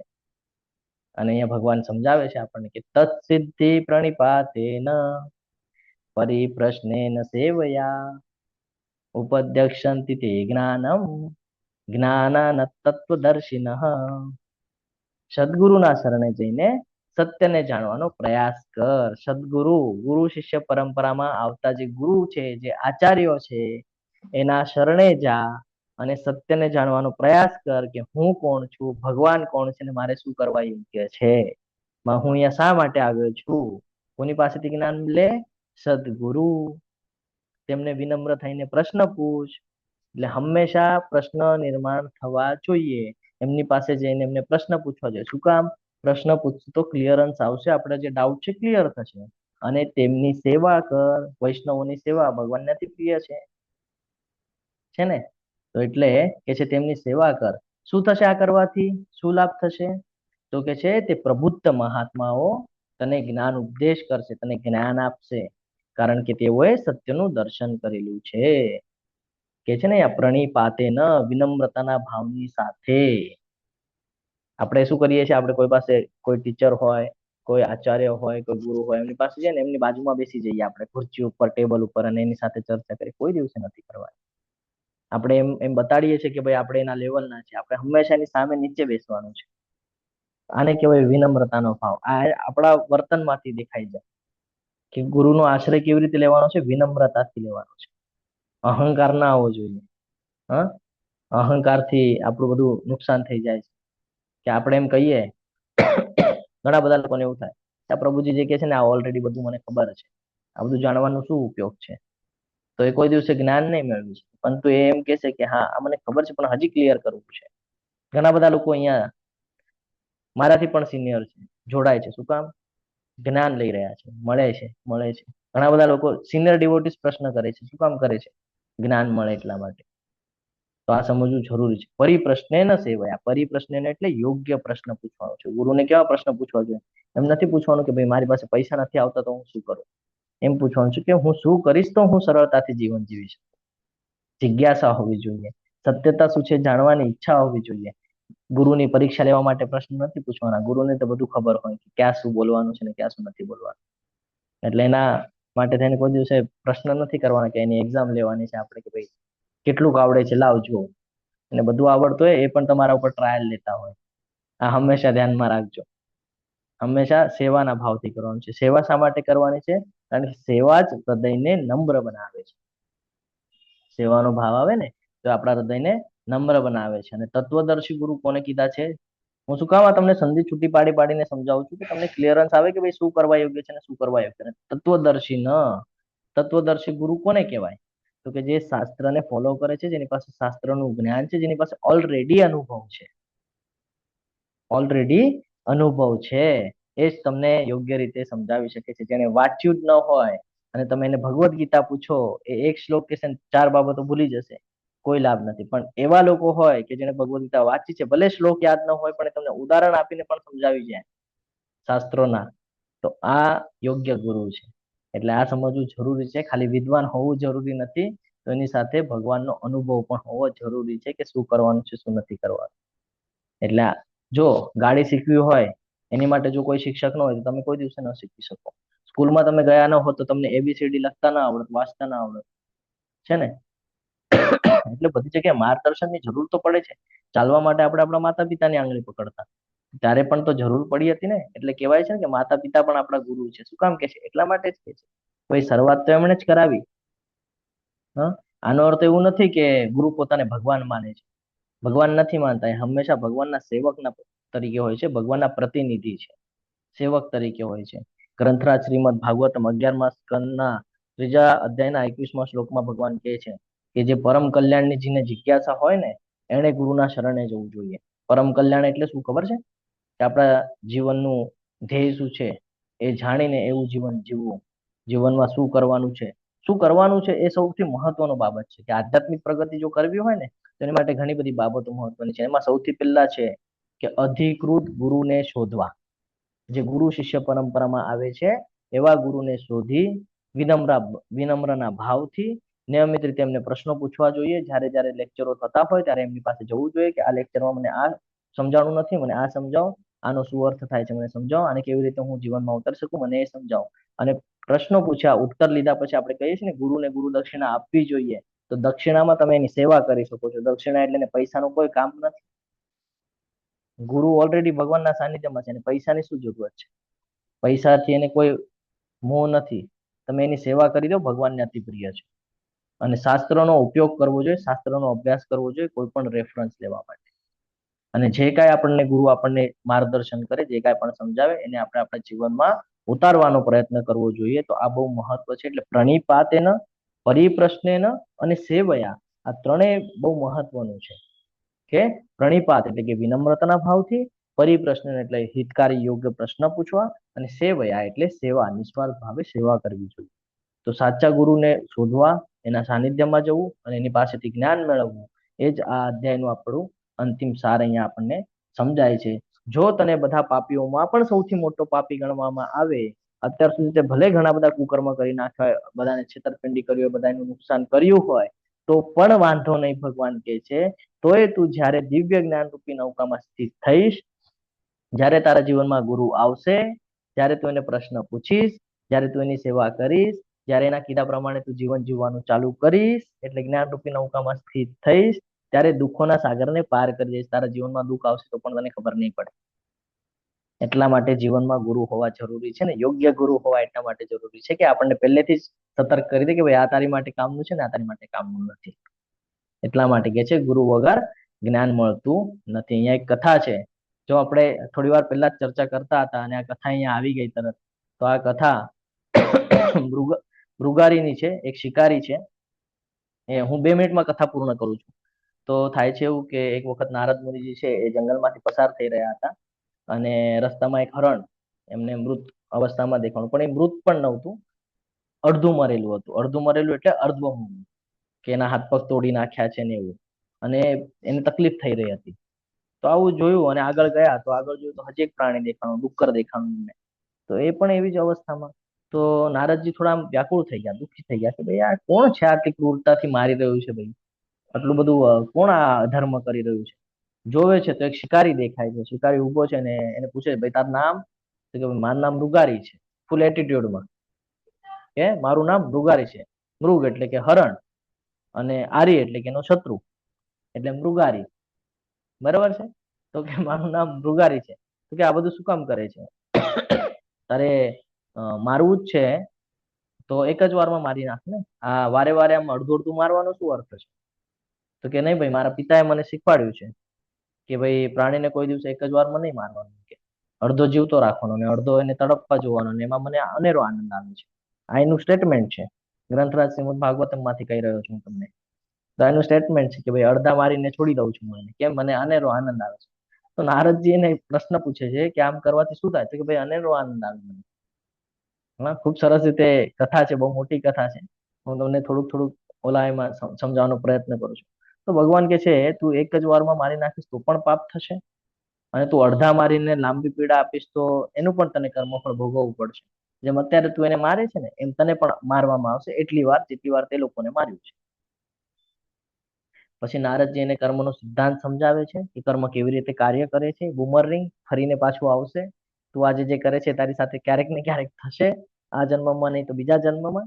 તો સમજાવે છે. અને આ બધા જ પ્રાણીઓ એક દિવસ તારા પર એ જ રીતે દુઃખ લાવશે જે અત્યારે તું એમને આપી રહ્યો છે. સમજાવે છે મૃગારીને. મૃગારીને ખબર પડે છે. તો મૃગારી કહે છે કે ભાઈ હવે હું શું કરું, મારાથી તો એટલું બધું અધર્મ થઈ ગયું, એટલું બધું ઓલું થઈ ગયું. તો નારદજી એને સમજાવે છે.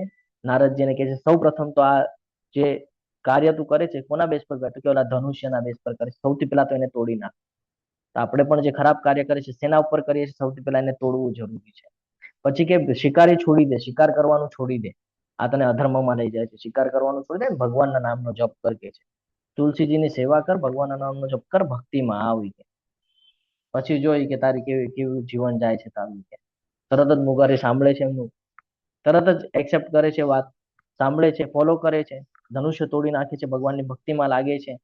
હા, પછી ઘણા બધા લોકો જે ગામના છે એ લોકો જોવે છે કે ભાઈ આ તો અદમો મારતો હતો, શિકારી હતો, અદમો મારતો હતો, ને હવે આ બધું શિકારી વિકારી છોડીને હવે ભક્ત બની ગયો ભાઈ.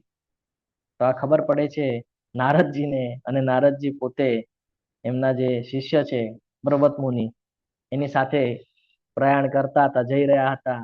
તો જોવે છે તો પૂછે છે એને કે ભાઈ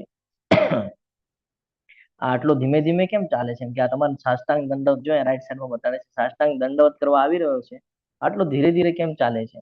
તો કે ભાઈ એ આવે ને એટલે એને પૂછજે તું કે કેમ ધીરે ચાલતો તો ભાઈ, અને પેલા શું કરતો તો એ પણ પૂછી લેજે. મૃગારીને કહે છે કેમ ભાઈ આટલો ધીમે ચાલે છે? તો એને કહે છે કે ભાઈ મારા પગના નીચે કીડીઓ છે, અને કીડીઓ મરી ન જાય ને એટલે હું આટલું ધ્યાનથી ચાલુ છું. જે પેલા અદમુઓ મારતો હતો મોટા મોટા જીવોને, એ હવે નાના નાના જીવો બદલ પણ વિચાર કરવા માંડ્યો ખાલી ભક્તિમાં આવવાથી. કે જે માણસ પેલા પ્રાણીઓને અડધું મારીને આનંદ લેતો હતો, હવે એક કીડીને પણ દુઃખ ન થાય એની કાળજી લઈ રહ્યો છે.